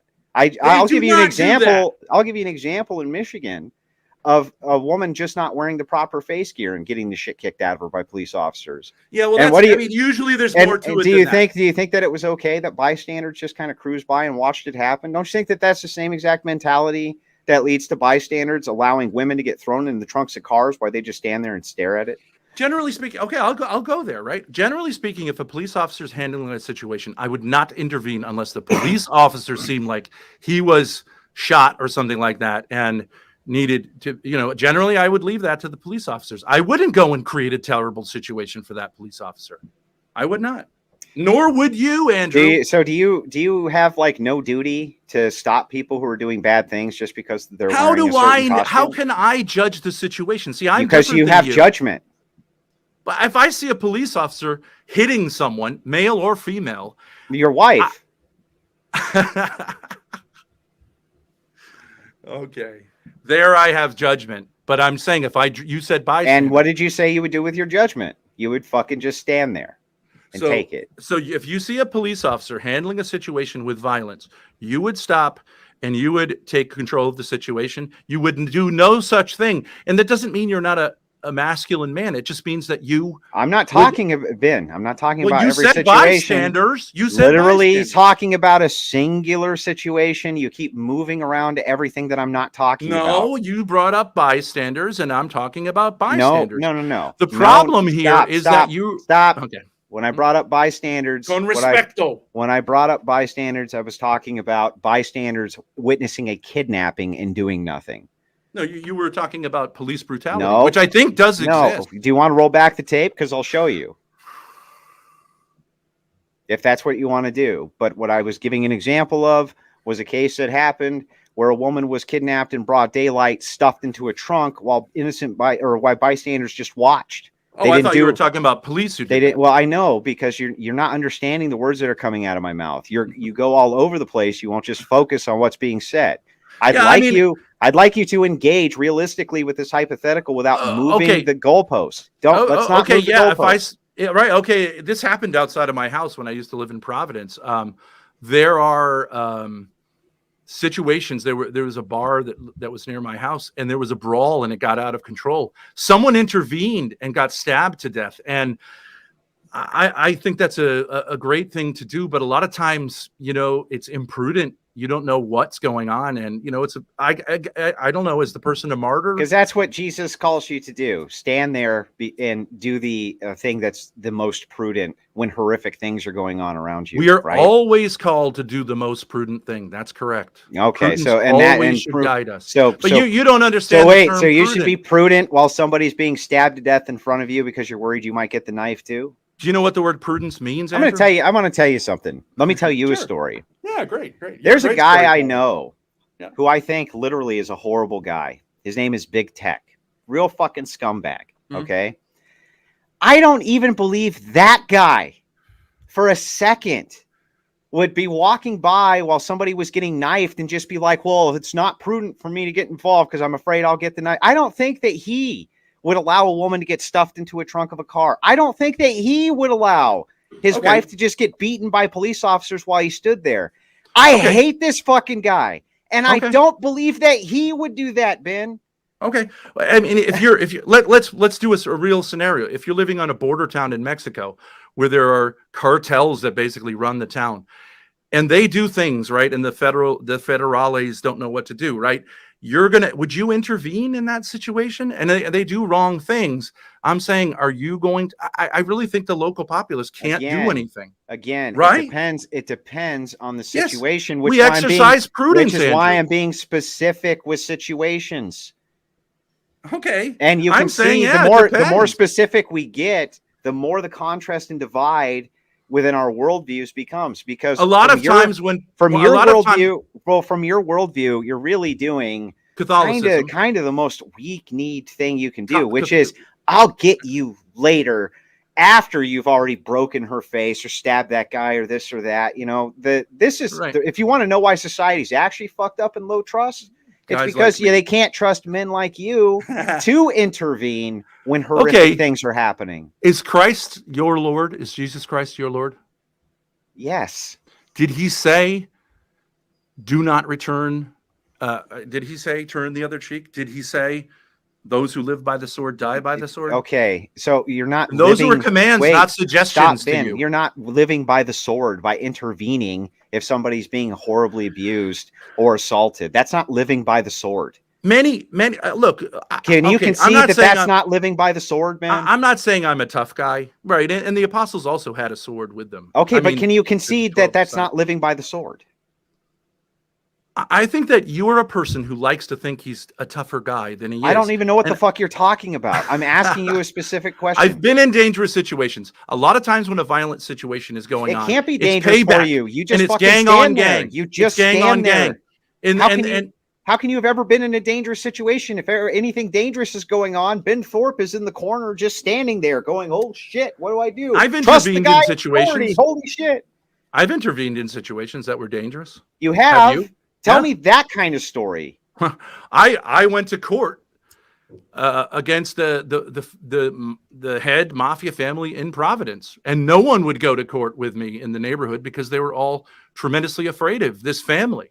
I stood in court, and I mean, it was a zoning issue. It was no big deal, and I don't think they were going to kill my family. But there was a part of me that said, well. So you didn't really think that it was particularly dangerous? He says, I didn't really think it was very dangerous, but I intervened. Like what? Okay. Come on, dude. Come on. I mean, if I thought it was really, really dangerous, I wouldn't have. I would not go to court against the Sinaloa cartel if I was a Mexican. I wouldn't go to court with them. Nor would you. You're right. Forget the conspiracy theorists. Forget that crowd. Forget the men who will intervene. Let's just trust authority. We'll hope to God that the authority will get there in time to save our lives, Ben, because you sure as fuck aren't going to. Yeah, that's right. I'm not going to, and you're not going to. We need to build trust of the proper authorities and respect them, even though they're not perfect, rather than descend into anarchy. That's correct. Would you, if a child was drowning, would you jump in to save the child who was drowning? That's a great example. Not always, because a lot of times when you save someone who's drowned, not a child, but like an adult, a lot of times when you jump in, you're going to drown too. Child, Ben. Focus on what I'm asking, not on what you decide to make the question. Would you jump in if a child was drowning to save the child? I think I would, but it would depend on the circumstances. The current's really strong. You think your success is probably just intuitively like going to only be 5%. I would choose my children. Yeah, I would say I can't. They can't afford to be fatherless. Yeah, I would do that, and you would too. And then you get to walk over to the mom who's screaming and crying and hysterical, and you're like, "Look, I was gonna do it, but fuck your kids, my kids. See, and I'm a great Christian. My name is Ben. I'm a Christian. Here's a church I go to. Make sure you look me up. I'm a great guy. Really, I am." So if you had a 5% chance of survival, yes, you would jump in. Yes. And 95% chance yes, that your yes, wife would yes. have no if it was husband. A child, I would. Yes, and even my greatest enemy would. Even my enemies would do that, Ben. Even the people I hate would do that. Yeah, I mean, I may. We don't know what we would do in that circumstance, but I think if I we do know what we would do in that circumstance. I know what I would do in that circumstance. Yeah, for sure. It's real easy to be a tough guy on the internet. It's not being a tough guy. Yeah, it is. No, it's actually the opposite. It's having empathy and emotion. It's understanding that when a child is screaming and drowning, that the intuition should not be calculated at that point. Can I give you an example? I'll give you an example. Just the other day, like a couple of weeks ago, this happened. I was at the beach with my kids. We live in a small town in Rhode Island that's has a little beach. So as we're leaving, I'm leaving with my kids. And we had noticed there was this couple there. The guy was huge and buff and kind of oiled up with one of those little kind of Speedos on. And this woman was with him who was kind of out of it. And she drifted over. Are we talking about buff, oiled up men now, Ben? Yeah. Okay. Does that excite you? It sounds like it excited you. That's all, bro. It seems like you're the one who was excited. Just don't. We've had men take their shirt off on this program. I know. I don't want you to be one of those. I did that. Go to my channel and see how I did that. Anyway, I drove that kid to do that. Yeah, go ahead. Okay, so as we're leaving, but you could tell that this woman and this man had some kind of relationship, right? As we were leaving, they were having words, and this guy checked her so she fell down, right? And everyone was what? He physically hit her so that she fell backwards and started screaming. Okay, but then she got up, but I could see that, this was not a situation to intervene with, but I did go over there. Well, Ben, almost no situation is a situation for Ben to intervene with. Yes, I will give you actually the next word, Ben. Ben, could you tie this back to the original? Sorry, the original center of the debate. Sure. This is kind of the scenarios. Why I enjoy the stories are kind of taking off us in the Sure. the tangents, so kind of bring us back. Yes, thank you. So, anyways, the woman then followed him to his car, and then the police arrested them later. And this is a situation where it's domestic violence, yes, but these people are doing something in which they're both complicit. Now, how does it relate? I actually don't even think the police should have intervened in that situation. Some people do this kind of stuff, and I do believe it's wrong to do that in front of women and children. But yes, a woman was hurt in front of me, and I did not intervene on her behalf. And I think she, was doing this, right? I mean, so I'm saying, I don't think that I have the authority. If we want to bring it back, I think we would largely say this should be handled by the police. And even I think I saw them pull them over, and they handcuffed the guy. But it's one of these things. They probably know these people. I don't know them, but I had enough clues to say this situation is more complicated than, you know what I mean? Like she was being something with him. Of course, a man should never hit a woman. Well, I don't think a man should never hit a woman, but a man shouldn't hit a woman in public like that. It's sort of indecent. But I do think the police are the proper authorities to handle that situation. She wasn't in danger of her death, right? I mean, he was just pushed her away and she fell backwards, and she was on something, at least I imagine she was. I literally don't care.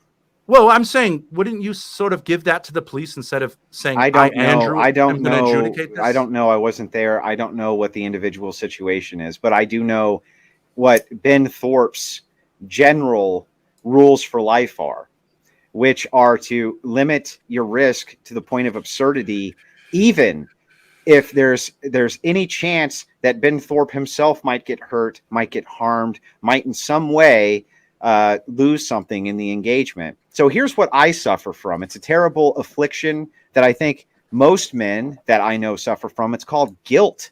And so what happens if you don't do a thing in a situation where you could have done a thing? Yeah, I know. You tend to feel guilty, right? Yeah, that's right. And why do you feel guilt? What is that guilt telling you? Sometimes a situation happens that you But what is the guilt telling you, Ben? It might be telling. You're saying your emotions are. What is your guilt telling you? Why do you feel guilty? Guilt as an emotion tells you that you feel like you've done something wrong. Yeah, you feel like you didn't do something correctly. Right. You did something wrong. Right. Would you feel an overwhelming amount of guilt that you didn't jump in to save the kid? I think I would wrestle with guilt. That's right. Right. Well, then you must be doing something wrong, Ben. That's not true. Just because you have an emotion doesn't mean that the emotion is correct. I think any man or woman who accidentally runs over God, do you think that God gave you guilt because he didn't want you to understand? Right? That's your own internal self, your soul telling you. See, this Ben, is the problem. You should have jumped in, Ben. Why did you just let it float away while she was screaming hysterically, Ben? Right. We've all been in situations like that. Sometimes you feel like, well, could I have done something? Right. I've been in situations like that. And you do wrestle with that. And you're saying, was I a coward? Was I, watching out for myself? So that's nice. That's a nice little insult. I just think, Andrew, it's called life. It's cowardice, Ben. I'm sorry. It's cowardice. Okay. I've intervened in situations in which I later thought, like, I shouldn't have intervened. It was a situation. Are we sure? Because so far we have, men smacking. But let's go with this, okay? And everything else in between, while Ben just sits there and looks. Okay, Andrew, your penis is much larger than my. I think that the reason you trust authority so much is because you have to trust authority. You have to. You do too. You don't feel like you're capable of handling any situation that might slightly be risky or dangerous. I don't think I'm capable of handling any situation at all. I don't either, Ben. I agree with you. I handle many situations that are dangerous. I have in the past. But I mean, we all have this problem. Now, what I would like to point out, as Pedro rightly said, let's get away from like, I've got a bigger dick than you, right? We can be a little more mature than that. You're the one who keeps bringing up dicks and men who are oiled up and shit. I haven't brought any of that up. And we actually only have about 3 seconds left, gentlemen. So we're going to be moving in the closing statements at this time. Oh, okay. So let's do this again. Ben? I love it. Yeah. Oh, for sure, Ben. You can definitely come back on some other time for a future debate. Yes. Yeah. So please, Ben, you opened first, so now you have to close first, and you'll get 7 minutes for a closing statement. I have the timer on the side. Start whenever you're ready. Okay. You got it, Chris? 7 minutes. Grace.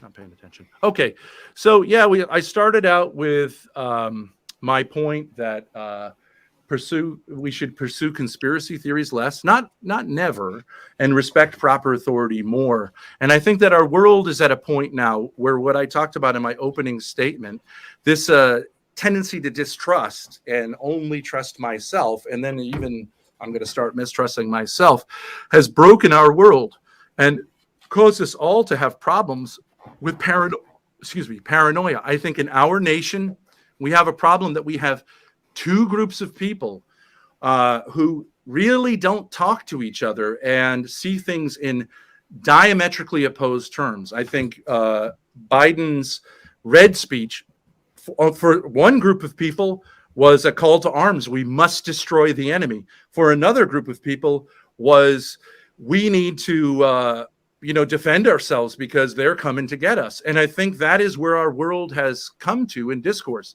And so I actually think that situations like this where I can talk with Andrew, and I know he gets a little upset and gets a little excited by some of the homoerotic references, but that these are really important things to do, and we've got to work this out.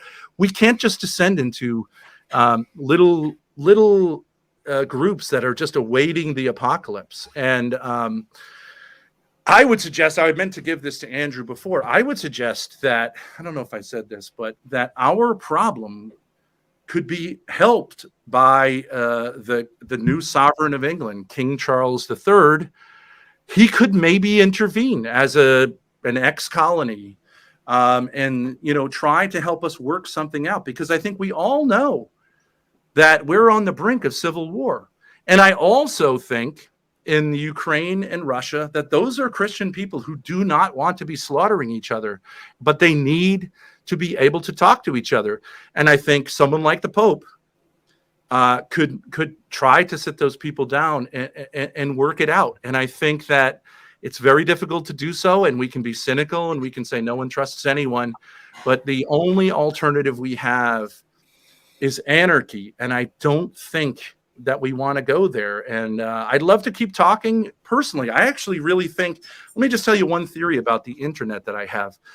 I believe much like the Roman Empire was built, we would say providentially, right? The Romans didn't know it, was built so that the gospel could spread quickly to the ends of the empire. Not really the ends of the earth, but I think the internet has the same role to play.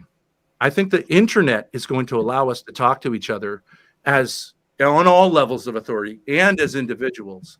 And I think we're too cynical about the possibilities of doing that. I just went on his live stream a few days ago. That community will not in any way, except one guy, Posh, who's a terrific guy, but he'll probably be outed now. So sorry, but like this community just said, like, we are suspicious of this person. And I think that leaked, unfortunately, into my interactions with Andrew. I think Andrew's a terrific guy. I really love a lot of stuff he's doing. I think he's a wonderful young man. And I did not come on this to get into a personal thing with him. I just think he has trouble trusting me, and that's fine. We had I had a great time. I come from a generation, I think, where men could spar a little more and take it. It was a rough Irish neighborhood. I'm not Irish, but I loved my experience. I'll let it go at that. Thanks so much to all of you, and come to my channel, Ben Thorp, aka Abel. We appreciate that closing statement, sir. Andrew, you're up. So let me try to make this as abundantly clear as I possibly can. The contrast and difference that I was able to demonstrate and pull out of Ben tonight should be pretty obvious to everybody. The reason that he needs to have some type of close authority in charge at all times and needs everybody around him to respect that authority and absolutely just cherishes authority to the point where he doesn't even want you to really question it, right? Is because fundamentally at his core, Mr. Thorp has shown us that he suffers from what's called a yellow streak. When you have a yellow spine, when you've got a bad back that way, you tend to allow other people to take care of your problems for you, take care of your issues for you, take care of things on your behalf because you're afraid to do those things. You're afraid. He's so afraid that his own interjection will make a situation worse that he can't even trust himself to interject even when it's necessary. Even his own anecdotes prove this. This is the difference between a bootlicker, okay, and somebody who understands that, yes, there has to be order in society. Yes, things can't be chaos. Yes, there does have to be authorities that are in a society and to some degree that we can adhere to and understand, okay? But there's also something called spontaneous order. And the reason that we have a low trust society does not exist because the lack of bootlickers that are out there. It exists because of the abundance of them. The abundance of people who refuse to do the right thing even when everybody's telling them not to, even when everybody's telling them to stay in their lane, stay in your place, stay where you fucking belong, don't intervene, you're just going to make it worse. Those are the men who you need more than anything. That's the real backbone. Okay, now I once and have said many times on this program, we deserve better enemies. Okay, but after having engaged with Ben Thorp, I realized that the current crop of enemies that I have, I'd rather have them because they at least aren't yellow. They at least have some guts and they have a little bit of a fucking spine and a little bit of backbone behind them, for God's sakes. If I asked any of them those questions that I asked you, even my enemies would be like, yeah, I'm not going to let a fucking child drown, even if the percentile is minimal, because I'd have to live with the guilt for the rest of my life. I'd have to go home and look at my wife and always think, could she ever trust me to jump in after my own kid? Or is she going to wonder if I'm going to come home and say, well, the kid died, honey, because, it would have killed both of us probably. That's just insane to me. And that's really not how men operate inside of a strong society. And that's the real difference, is that critical thinking and understanding that, no, not every conspiracy is correct. Of course not. But understanding, too, that you have to go against the grain. You have to question authority. You have to be the person that can be counted on. You have to be the person that can intervene even when nobody else will be. That's what we're missing. We need more of yous, Ben, like we need holes in the head, brother. That's my closing. All right. Thank you, gentlemen, for that closing statement. And at this time, ladies and gentlemen, we do things a little bit here on the Crucible. I'm going to grab some coffee real quick. Sorry, Pedro. No worries. Do your thing. At this point in time, I, as the moderator who took a couple notes, get the opportunity to interact with some of the debaters and go over some things that were going in my head.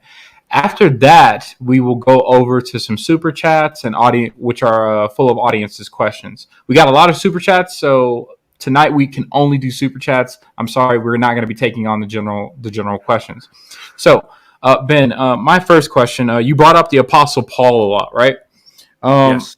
Can you turn, if you have it with you, I can just read it to you, your Bible to 1 Corinthians. I trust you. Okay, perfect. I'll just read it out. It's 1 Corinthians chapter 6, starting at verse 9 for anybody who wants to follow along. Or do you not know that the unrighteous will not inherit the kingdom of God? Do not be deceived. Neither fornicators, nor idolaters, nor adulterers, nor effeminate, nor homosexuals, nor thieves, nor the covetous, nor the drunkards, nor revelers, nor will inherit the kingdom of God. Do you agree with that statement in full, Ben? Yes. All right, perfect. Now, that was to make a bedrock, because really, if we're going to say we're all Christians, that's the foundation for what we all believe, and that is the Apostle Paul talking. I want you to sit back and just look at this for a second. I would like to ask you a very clear, pointed question. After the faith, do you believe that sodomy should be considered a grave sin? I do not know what the cemetery brings. We now listen to the people of God, what they express. I start getting in reports, the Banter General of the Senate. And so reading all of that, in September we made the first draft for the continental meetings which will take place. I really think that, first of all, I would never consider sexuality separated from love. The Bible has taught for 2,000 years that sodomy is a sin, an abomination to Christ.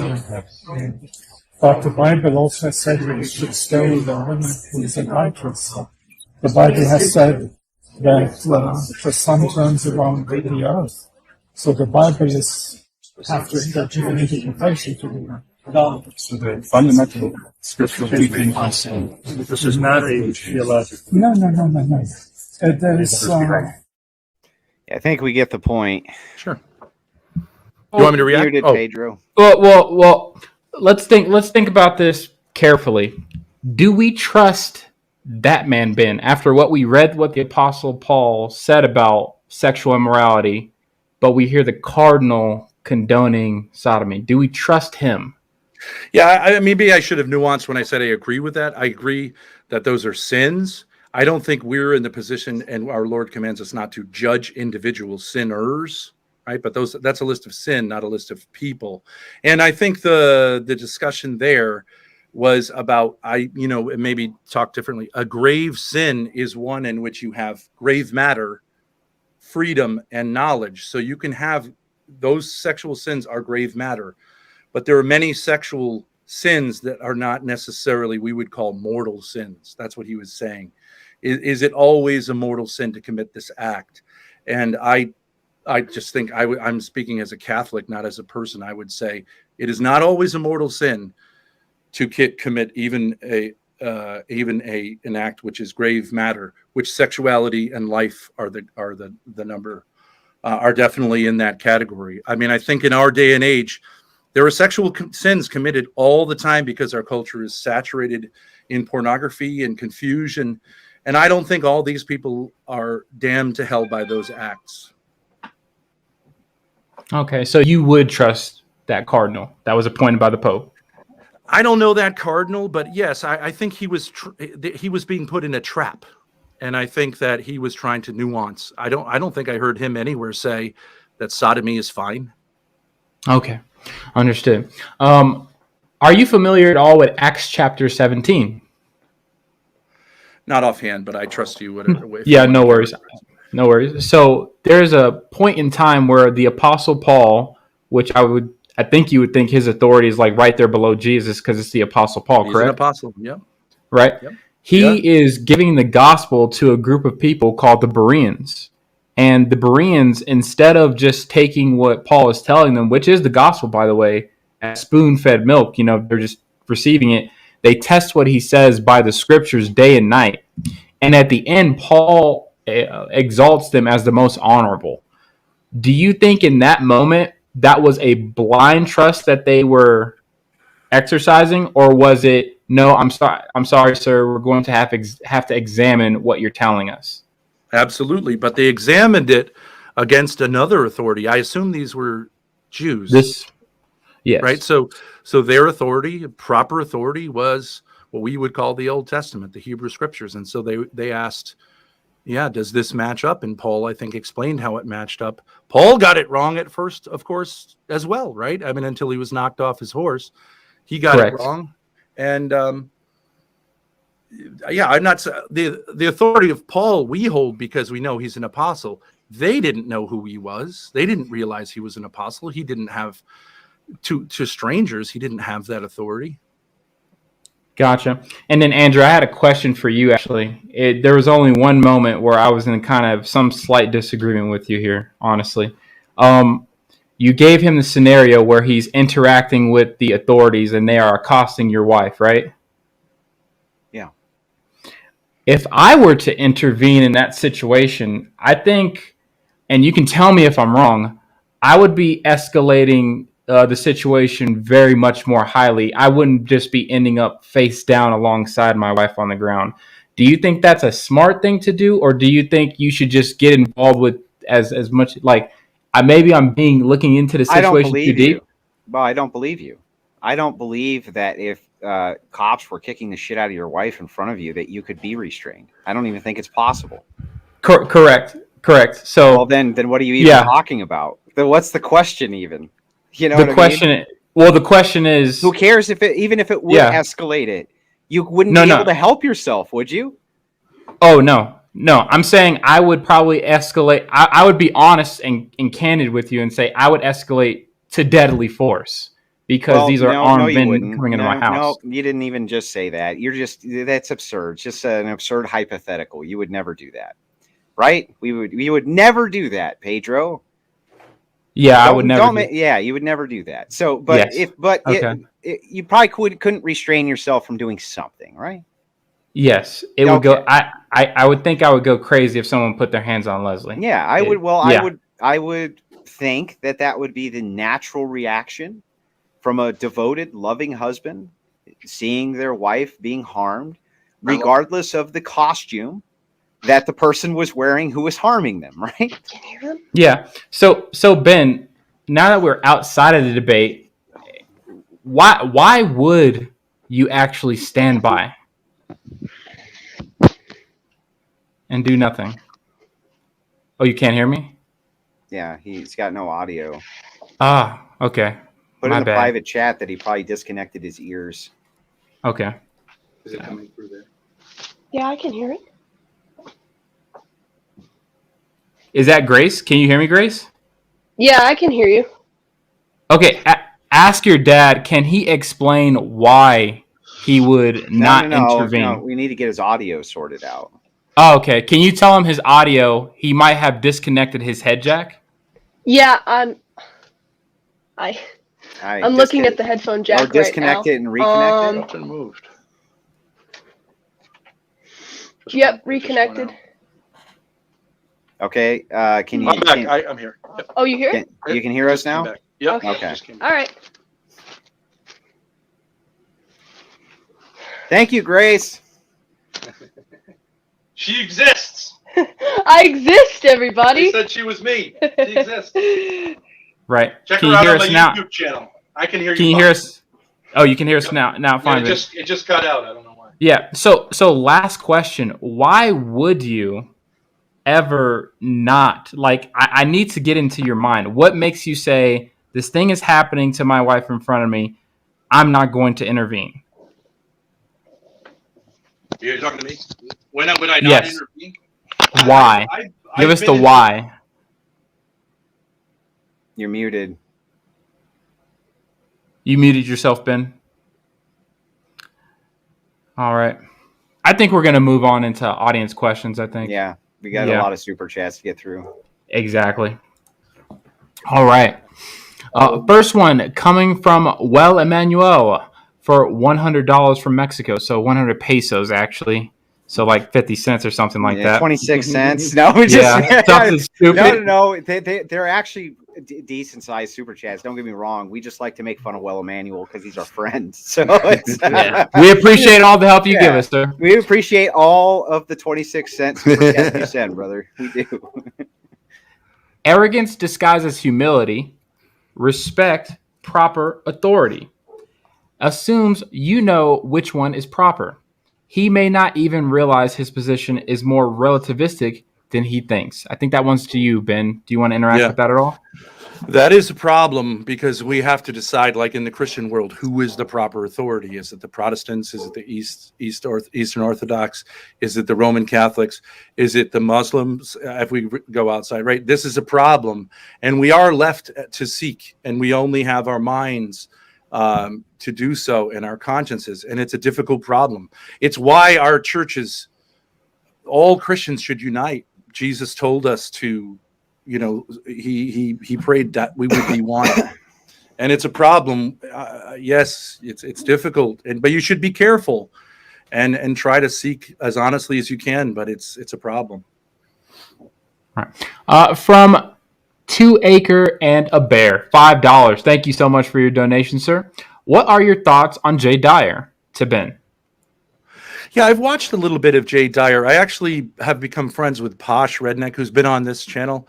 Wonderful Serbian, I think I'm allowed to say Serb guy. And he's introduced me to a lot of the criticisms of the Catholic Church from the Orthodox. I think a lot of them are legitimate. I don't think it cannot be overcome.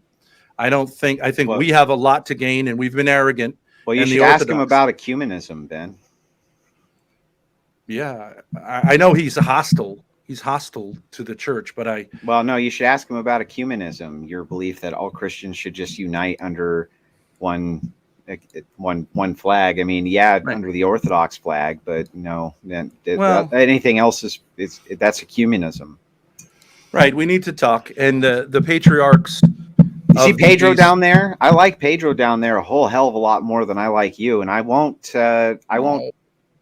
sit with Pedro, and we don't pray together. We don't do these things. Do you think it would be great if our children only had one united church to encounter instead of this whole, Well, they already do. It's called orthodoxy. You can anytime you can come over. It's always funny when we talk about uniting. Why don't you come over here and unite with us then? Well, who's the bishop of Rome, Andrew? Who's the successor of Peter? It's not you. No, it's not me. It's not. All right, let's move forward. 2.2 Acres and a Bear for another $5. Reno should be a deep into life sentence for premeditated mass murder. I guess he's referencing an event there. Wait, say it again. Oh, let me get it back. Reno should be deep into a life sentence for premeditated mass murder. He's talking about Janet Reno. Okay, there we go. He didn't have the first name in there. She's a complete fucking bitch and deserves to be behind bars for the rest of her fucking life for what I wouldn't say did. Stuff like that. I wouldn't say stuff like that. That she deserves to be behind bars? Well, if dirty progressives can sit on here for 2 fucking years and say that Trump deserves to be behind bars every breath that they take, I think I can say it about Janet Reno, and it's okay. Yeah, okay. And also, I can say she's a stupid bitch. I'm going to say both of those things together. So she's a stupid bitch, and she deserves to be behind bars. Okay. You can say that. I just don't think you should. You're a Christian. You should respect authority. She's not in authority. She's not in. Hang on. She's not in authority. She was. That's why you're. She's not in authority right now. I know. Yeah, good. So now we can put her behind bars and not respect her authority. Is that okay, Ben? Well, no one has earned everyone has to independently earn your personal respect, right? You don't only if they want me to respect them. Inside the commons, they'll get respect, meaning that if they say good morning, I'll say good morning back. I've been in positions of authority. It's not always easy to please everybody. But Ben, I showed you that clip. But Ben, I showed you that clip. Yep. I know and you answered you would not trust that cardinal. No, I didn't say that. Oh wait, you said you would trust the cardinal. I said he was. I don't know the man personally. I don't know the context, but I think he was articulating a church teaching, and he was being put in a trap. But listen to what Andrew just told you. You just said, I don't know him, right? Andrew's saying, I don't know him. Therefore, I'm not giving them any weight in the realm of I trust Reno, them. Right? We're talking about Reno? I don't know. No. I'm sorry. We'll just get through the super chat. I'm an old man. That's okay. Joe R for $33. Thank you for your donation, sir. Trust is built, not given. Do you lock your boot? Do you lock your doors, Benny? See, disrespect. I love it. Yeah, it depends on the area I'm in. Got it. Wait, so I don't demand that every police department in every town that I live in personally earn my respect. Right. Yeah. Well, I mean, you don't really have to, Ben, because you can lock your doors. Right? You can lock your doors and try to keep yourself safe at night. You're taking proactive measures outside of authority to make sure that you're secure because you don't have total faith that authority can do that for you. Isn't that amazing? I lock my doors sometimes, and sometimes I leave my doors open depending on the neighborhood and whether I trust my neighbors. Well, right. Oh, thank you, Ben. Thank you. So the trust has to be earned. And if they've earned the trust, you don't lock the doors. And if they haven't earned the trust, you lock the doors. I would say generally it's a good idea to lock your doors, yeah. But I don't demand everyone in my neighborhood to prove to me that they're worthy of my trust. I just make a general Then you wouldn't lock your doors, Ben. You wouldn't lock your doors, and you don't either, Andrew. You don't either. Well, Emmanuel, that's my point, Ben. Are we having a great time? I'm having a great time. That's my point. You're having a good time. I like to see you laugh. You came on here, you're angry, and you called me a bunch of names. You got to take out your daddy issues on me, and now you can see I'm a good man. I don't recall calling you any names. What names did I call you? Well, there was some disrespect. You can't think of one, though? Not even one? Well, I'll leave it to the chat to say whether you were respectful of me. Well, no, Chat, you said I called you. Well, wait, you said I called you names. What are the names? What names did I call you? You insulted my wife. You insulted me. You said I wasn't a good protector of my family. You said that I am a bootlicker, that I'm a coward, that I'm the type of person that that's true. That is one name I did call you. Even call you a bootlicker. You said that I was someone who you despise more than even your worst enemy. And I love it, buddy. We're gonna be great friends. Yeah, let's take over the internet with love. Let's talk. Older men need to talk with younger men like you who have gotten, angry. And you keep saying, but sir, you keep saying that, but Andrew has like 5 children. You do know that, right? Well, is he as old as me? He's 50 years old. No. I don't need to be 50 years old. But you're sir. Look, but you call me sir. Brother, I've been adulting for a long time, brother. I'm good. I'm all exactly. set. You keep. I'm not saying I'm his father. I have any authority. No. But I'm not saying that at all. But you keep kind of doing this thing where I catch it kind of, and I don't know if it's subliminal, if you're doing it on purpose, but you kind of put him at a lower rank of maturity than yourself. At one point, Mr. Thorp. Yeah, and I think I should call him Andrew. I think that's generally how men about more than about 15 years apart. You know what? Should act. Hang on. I completely agree with this point. Go fuck yourself, Mr. Thorpe. See, there we go. Got it. Well, Emmanuel, for I love another Andrew. I 100 love Pedro. pesos. You guys are great. I love being here. Let's do it again. Ben, you are one of the most confusing characters I've ever had on the show. I'm not gonna lie. But I'm a nice person, right? Am I a nice person? Ben, you are definitely nice Ben. People have said I'm too nice. No, I think you're too nice. I think. Thank you. at You're one the point- nicest guy. Pedro, You're the nicest guy I've Pedro, ever stop needling seen in Mr. my Thorpe. life. Stop needling Mr. Thorpe. We got a lot of super chats to go Yeah. through. I always say Yeah. Pedro is such a wonderful Gotcha. person. Pedro, you should be our next president. You're such a wonderful person. So I would never sweet. sell my soul to that seat. No. We'll get the internet behind you. There are men far greater with more fortitude than me that need that seat. Well, Emmanuel, We for need another people like 100 you. pesos. Conspiracy theories can lead us to a spiral out of reality. And so can real conspiracies. Instead of vague trust graph models, promote critical thinking and discernment. I think that's a good thing to go. Joe R. for another $33. Oh, no, that's a bad one. I can't read that. I'm sorry, Joe. But thank you for the If it's $33. towards me, read it. Then If rephrase it's it. towards, if it's an insult towards me, read it.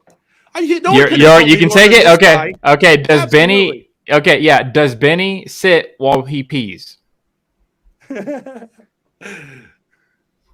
No. Yeah. Oh, okay. Thank you for your honest answer, sir. David for $5. Would Ben respect Hitler because he was the authority at that time and place if he lived in that community? That's Yes. a great question. Yes. You know, Pope Pius XII, I believe, was the Pope at the time. And he signed what I think is called the Munich Concordat. Just say Concordat. yes, Ben. Just say yes. No, no, Ben. Ben, Yes. this is another problem. Questions that are easy, like when Andrew threw you the problem. would I protect my wife scenario, you say yes. Would I obey Hitler? You say no. Just say I would no, respect- Ben. This is I not would re- hard. I would, if I would have voted against Hitler, but he at first when he was the whatever chancellor of Germany, he did have that authority. Right. So yes, right, Ben. Yeah, I Yes. think we would have tried to work something out as a populace. Yeah, you would have worked something out with Hitler, Ben. Yeah, right. He would have had you over for tea, and some like vegan sandwiches or something, right?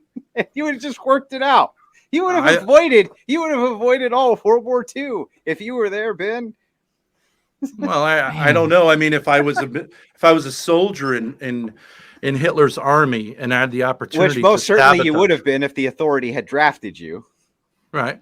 Yeah, I mean, But would I have sabotaged my own side, my own men, and killed my own men? I think you could make the argument for that. I think a lot of people didn't. There were have a people full who doing. There grasp were of- people who doing that. Who were doing that, sir? There I were think- people who were infiltrating the structure of very the brave third- men. Yeah, and they had a small percentage of actually getting out of it alive too. Maybe 2, 3, 4%. I don't think everyone in the army. It was the very German small, army- very small. The resistance that had a chance of succeeding. It was a very small chance of success, but they did it anyway. and We call then, those. You know what we call those men? We call them heroes. and then If Ben, I was- Ben, if I was- you need to can I say understand the. Yeah, go for it. If I was on the Enola Gay, right, the plane that was sent to destroy Hiroshima, I think I would have had an obligation to sabotage that plane and not let humanity do that. As well as if I was a German firebombing the cities in Germany, you cannot kill women and children. Cannot do it. I mean, sometimes if it's a military target. Well, but a you would let civilian- it happen though. You just take it to the world court afterwards, after the war, and be like, "Hey, they did these bad things." No, I think you would be obliged to disobey those orders. But of course, they would just find someone else to do it.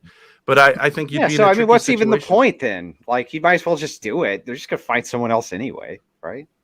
Well, I mean, I do think the people on that mission could say it really wasn't our choice. Some of them felt guilty. You mean others they did would not. say we were only following orders, Ben? Right? Yeah. Right. Yeah. From legitimate authority. They were only following orders, Ben. Right. Right. No, not right, Ben. Come on, man. The Does debate, anybody agree dude. with me?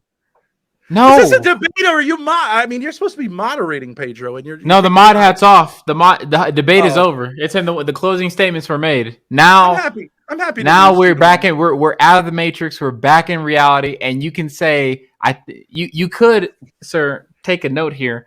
There I are love that good spur. moments in a debate after it's over where you say, I think while we were in that moment, I had a little bit of a heat behind me, but now I think I was wrong. No, I would Sure, actually defend yeah, my yeah. wife.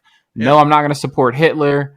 You know, yes, I dive in the pool No, for the he's child. He's gonna do all of those things. We got to get through the super chats. Pedro. I'm not there yet. Gotcha. I'm not there yet, but I do agree that I could say Ben's something. only which I would following respect orders on. from the FBI right now. Leave him alone, Pedro. This is Dude. Langley. You guys never been here? Yo, that's a I'm question, Andrew. underground, 1,000 Andrew, feet underground. Did that not run through your mind, Andrew, for a hot minute? Like, this guy has to be a spook. CIA. No, they got it. It's great here. You Yeah. get all the food you want. You know, All you right. just psyop. Yeah, we can tell, Ben. Right. I glow in the dark, right? No, we can tell you get all. I the take food that you as a want. Go ahead, compliment. Pedro. Let's Yeah. get. Come on, we Joe, gotta get through the supers. Yeah, okay. Who could Joe be this R. much of a genius? Joe R. for could be? $99. Just you, In the words just of you, Ben. Just in you. the words of my forefathers, fold him like a chair. Sir, for your $99 donation, we very much appreciate it, Joe R. Maddie / Digital Minefield for $5. I thought Matt Slick was the worst debater of all time, but Ben has easily claimed that title. This is an absolutely abysmal performance. You know you love it. You take it on the chin very well, Ben. At least I'm one of the something-ist. The worst I'll take. Best or worst, just not boring in the middle. Gotcha. Nope, you're not going to take that for sure. 2.2 acres and a bear. What's your ideal level of gin control, Ben? Gen control? I don't know what that term means. Like, Gin is what's an your- alcohol. Gin? Gin, yes. Gin. How much do I drink? I don't know. I don't drink much. I had cigarettes and coffee, which is terrible because I don't sleep. I'm on very little sleep. I'm so excited to be here. You know, I get nervous. Gotcha. No booze. Georgie Porgy for $5. Ben Thorp might be the most unlikable and annoying guest you've had on the Crucible. Incredible. Woo! I'm a super villain. I'm not a troll though. Super villain makes implications about things that you're not, for sure. Okay. I'm a jerk. No. Can you grant me that? No, I'm not annoying? even a jerk. No, I'm very annoying. I can grant you that. Yeah. Thank you. Okay, Jor R for another $9.11 this time. Being particular, I appreciate it, sir. If a new authority arises and overtakes the old authority but is still around, who do you trust and obey, Ben? Right, that's a difficulty in times of war. You know, I think it's called the Great Schism in the Western Church, where you had a pope, and his election was dicey, and then another pope was elected, and then they got together and elected a third pope, and none of them were able to resolve who was the pope. So a council was called, and they installed a fourth pope and told the other guys to cut it out. But it's tricky. It's tricky when you're in a situation like that. I think America in that situation. It's very tricky. How are we going to do this? All right, Jim Bob, if you can hear me, just send that super chat in once again using @the_crucible, and I'll catch it so that I can put it up for you. Next one coming from I found it. Made by Jim Bob, $5. Ben, would you have trusted Jimmy Savile with your kids, as he was a dear friend of your late queen? I mean, I can't know in the circumstances. The guy, when you look at it, he looks creepy. It looks like, how would anyone? How about Prince do Andrew? this? Yeah, I mean, I think I don't know Prince Andrew. I'm not in that position, but I do think, I don't know. Would I have gone to Epstein Island? I don't think. I think I would. I think I, like Donald Trump, would have said there's something wrong here. But I don't think that everyone who went to Epstein Island was, I think some people were there for conferences and didn't know the situation.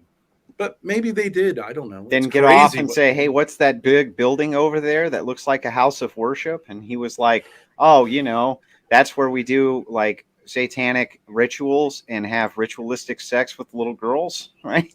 Like, Yeah, if you want to talk about conspiracy theories, that I think everyone agrees Epstein's suicide, that doesn't wash. I don't think even the mainstream people would say that. well, that's not really a conspiracy theory, then, is it? It's conspiracy mainstream, meaning it's not a theory.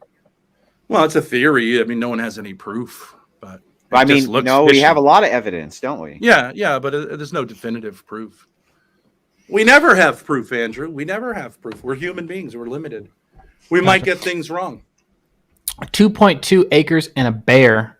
Thank you for your $5 donation. Gun control is all it says. Maybe we can adapt this into a question for Ben. Yeah, Ben, yeah. Well, let me answer first with my Yeah. stance on guns. You should have a lot of them, as many of them as you want, whatever type that you want, whenever you want them, for no good particular reason other than the fact that you like them. I don't think that's good. Well, I mean, my friend said the other day he was walking into McDonald's and this guy open carrying. My and, God, he couldn't even enjoy his cheeseburger. if we're all open carrying all the time, How are we ever going to trust each other, though? Right. Don't we have to Right. trust people who are carrying guns? Don't we want that high trust society? I don't want my kids to be in a society in which everyone is open carrying. Why? guns. If you trust them. well, Well, that's Maybe- not what this is about. what Well, if you wait, look at it no, from... I mean, I think that is what this is about. So, Okay, sure. I have a shooting range on my property. It's downright looked like, there's been 40 people here shooting at one time, right? Okay, sure. Whole I don't house know. filled to the brim with guns all over the place. Yeah, you can barely get through the living room without tripping over one. What was the Okay. problem with that? Well, if everyone's armed to the teeth, it can flare up very quickly. Would you like to see like the Black Lives Matter people like armed to the teeth? Yeah, I don't remember seeing Black Lives Matter people armed to the teeth shooting at. I Right. saw a bunch of armed people run those maniacs out multiple times. That's what I saw. I think it's I a saw problem. when they went to the wrong places where they shouldn't have been, that men with AR-15s were like, "Get the fuck out of here," and they left. Wasn't that amazing? That Yeah. suddenly you had some type of equalizer against a massive mob of people who wanted to kill you for the color It's- of your skin. It's a dangerous situation. I understand their desire to defend themselves, but it's a dangerous situation, right? It would have think been a that's- way more dangerous situation if they weren't armed and could have defended themselves. Maybe, but you can make the argument that Then make it. they escalated. Then it. make it. Well, you make the argument that if you bring a weapon and point it at people, you're escalating the Against a situation. mob that's there to hurt you? You think I that don't a think it weapon- was there to you think hurt that them having a in weapon? particular. Do you think that Kyle Rittenhouse did anything wrong? Do you think that Rittenhouse was in the wrong because he defended himself against an armed mob of lunatics? I think what happened there was self-defense. Whether That's I think right. it was prudent for him to go there with an AR-15, I think is a good question. I think his heart was in the right place. Well, they should have just I- trusted him, and there wouldn't have been a problem. he was not the proper authority, but the proper authority wasn't doing their job. I Oh, think the that's proper where the problem authority was. wasn't doing their job. So who was the Right. proper authority? I guess it was might makes right at that point, wasn't it? The police, and you had an anarchic situation. There was I no think. police. Well, I think they were there, but they Were the proper authority back. wasn't doing its proper authority job, agree. was it? I So agree. then who's Yep. it left to, Ben? Right, then you have a situation of anarchy, and I understand people who want to defend their property in that situation. I do. Want to defend their own lives, want to defend, so they can't just rely on authority, can they? And Right. even when you have authority who's in place that you say we're supposed to rely on, they fail miserably often, and then you're left with Oh. what? You're left running through the streets for your life with an AR-15 and hoping to God you make it home. That's what you're left with. Well, I wouldn't characterize that as American life right now, but I understand that if this type of thinking takes over left and right, that is what we're all going to. That was what American life was like in major metropolitan areas just 2 years ago. Yes, I understand. Those were tough situations. I understand the LA riots, that the Koreans looked like the next target and they defended themselves. But it can get dicey if you escalate violence with violence, but they didn't. They were defending themselves. I think it's a good option. I've been in situations, I'm 6'8". I've been in situations where I have to pretend I can fight and I'm a tough guy to make someone think. But if it blew up, I wouldn't be able to do it. I'm not a fighter. I'm a lover. Ben, believe- what? Yeah, yeah. Ben, if you I'm what not if sure you what my think point is. Ben, what if you take it up from a different angle? If everybody in society is armed to the teeth, don't you think the average person would walk out the door with the mentality of I'm going to treat every person I have an interaction with a little bit more respect so that I don't get shot? Could that be a good deterrent and make a better society, elicit a better decorum overall to each other? Because I don't at think any that's moment how it if you trigger the other person, they could shoot you. Yeah, this is the kind of theory of mutually assured destruction, right? That if we all have guns pointed at each other's heads, I mean, you're saying your view of human nature is that human nature is good, and I think it's a tough situation. I don't think that. I think I would be nervous. I wouldn't want my children in a society in which everyone was armed. I don't think we Okay. would any longer have restaurants, and I don't think people would go to public places because it would be terrifying. Why would it be Okay. terrifying? If everyone's got a gun, you don't think that's a little bit of like a world in which people have lost, trust? No. Have you ever been on a military base? What's the difference? What changes you fundamentally as the person you are by strapping a sidearm on? Do you suddenly lose who you are? No, I understand. I understand that people have guns for various reasons. So all and they're these same fine. people that you're advocating that we have high trust for, they don't change just because they're carrying a gun. Well, let's say you were in a McDonald's with your kids, and there's a kind of sketchy guy, and he's open carrying. Wouldn't it make you a little nervous? Not a bit. Been there. But it made you a little nervous. No. Okay. Don't even think twice about it. Literally. Don't even think twice about it. What if a whole group Hell, of people sometimes came I'm in? like, sometimes I might be like, oh, hey, man, you got a Glock 17. I love those. And he's like, That's yeah. exactly what I was about He's to like, say. yeah. That's my He's like, second thought. it's a great fucking sidearm. And let me tell you some more about it. Sometimes the motherfucker unloads it and hands it to me, and we talk about it, and it's a great fucking time. What a great icebreaker. More people should open carry. All right, Maddie, for the next $5, we appreciate you. Does Benny really feel safe leaving his doors unlocked? Is he not worried about the Rhode Island mob coming after him about that zoning issue? I looked up because I had to figure out before that court case who owned this property. Well, I was pretty sure who owned it, and I ended up looking up on the records, and you end up in an alley in the east side of Providence. It's all none of it makes any sense. So that was like that's the answer you get. But I think that we all have seen the movies about the mafia. They don't hit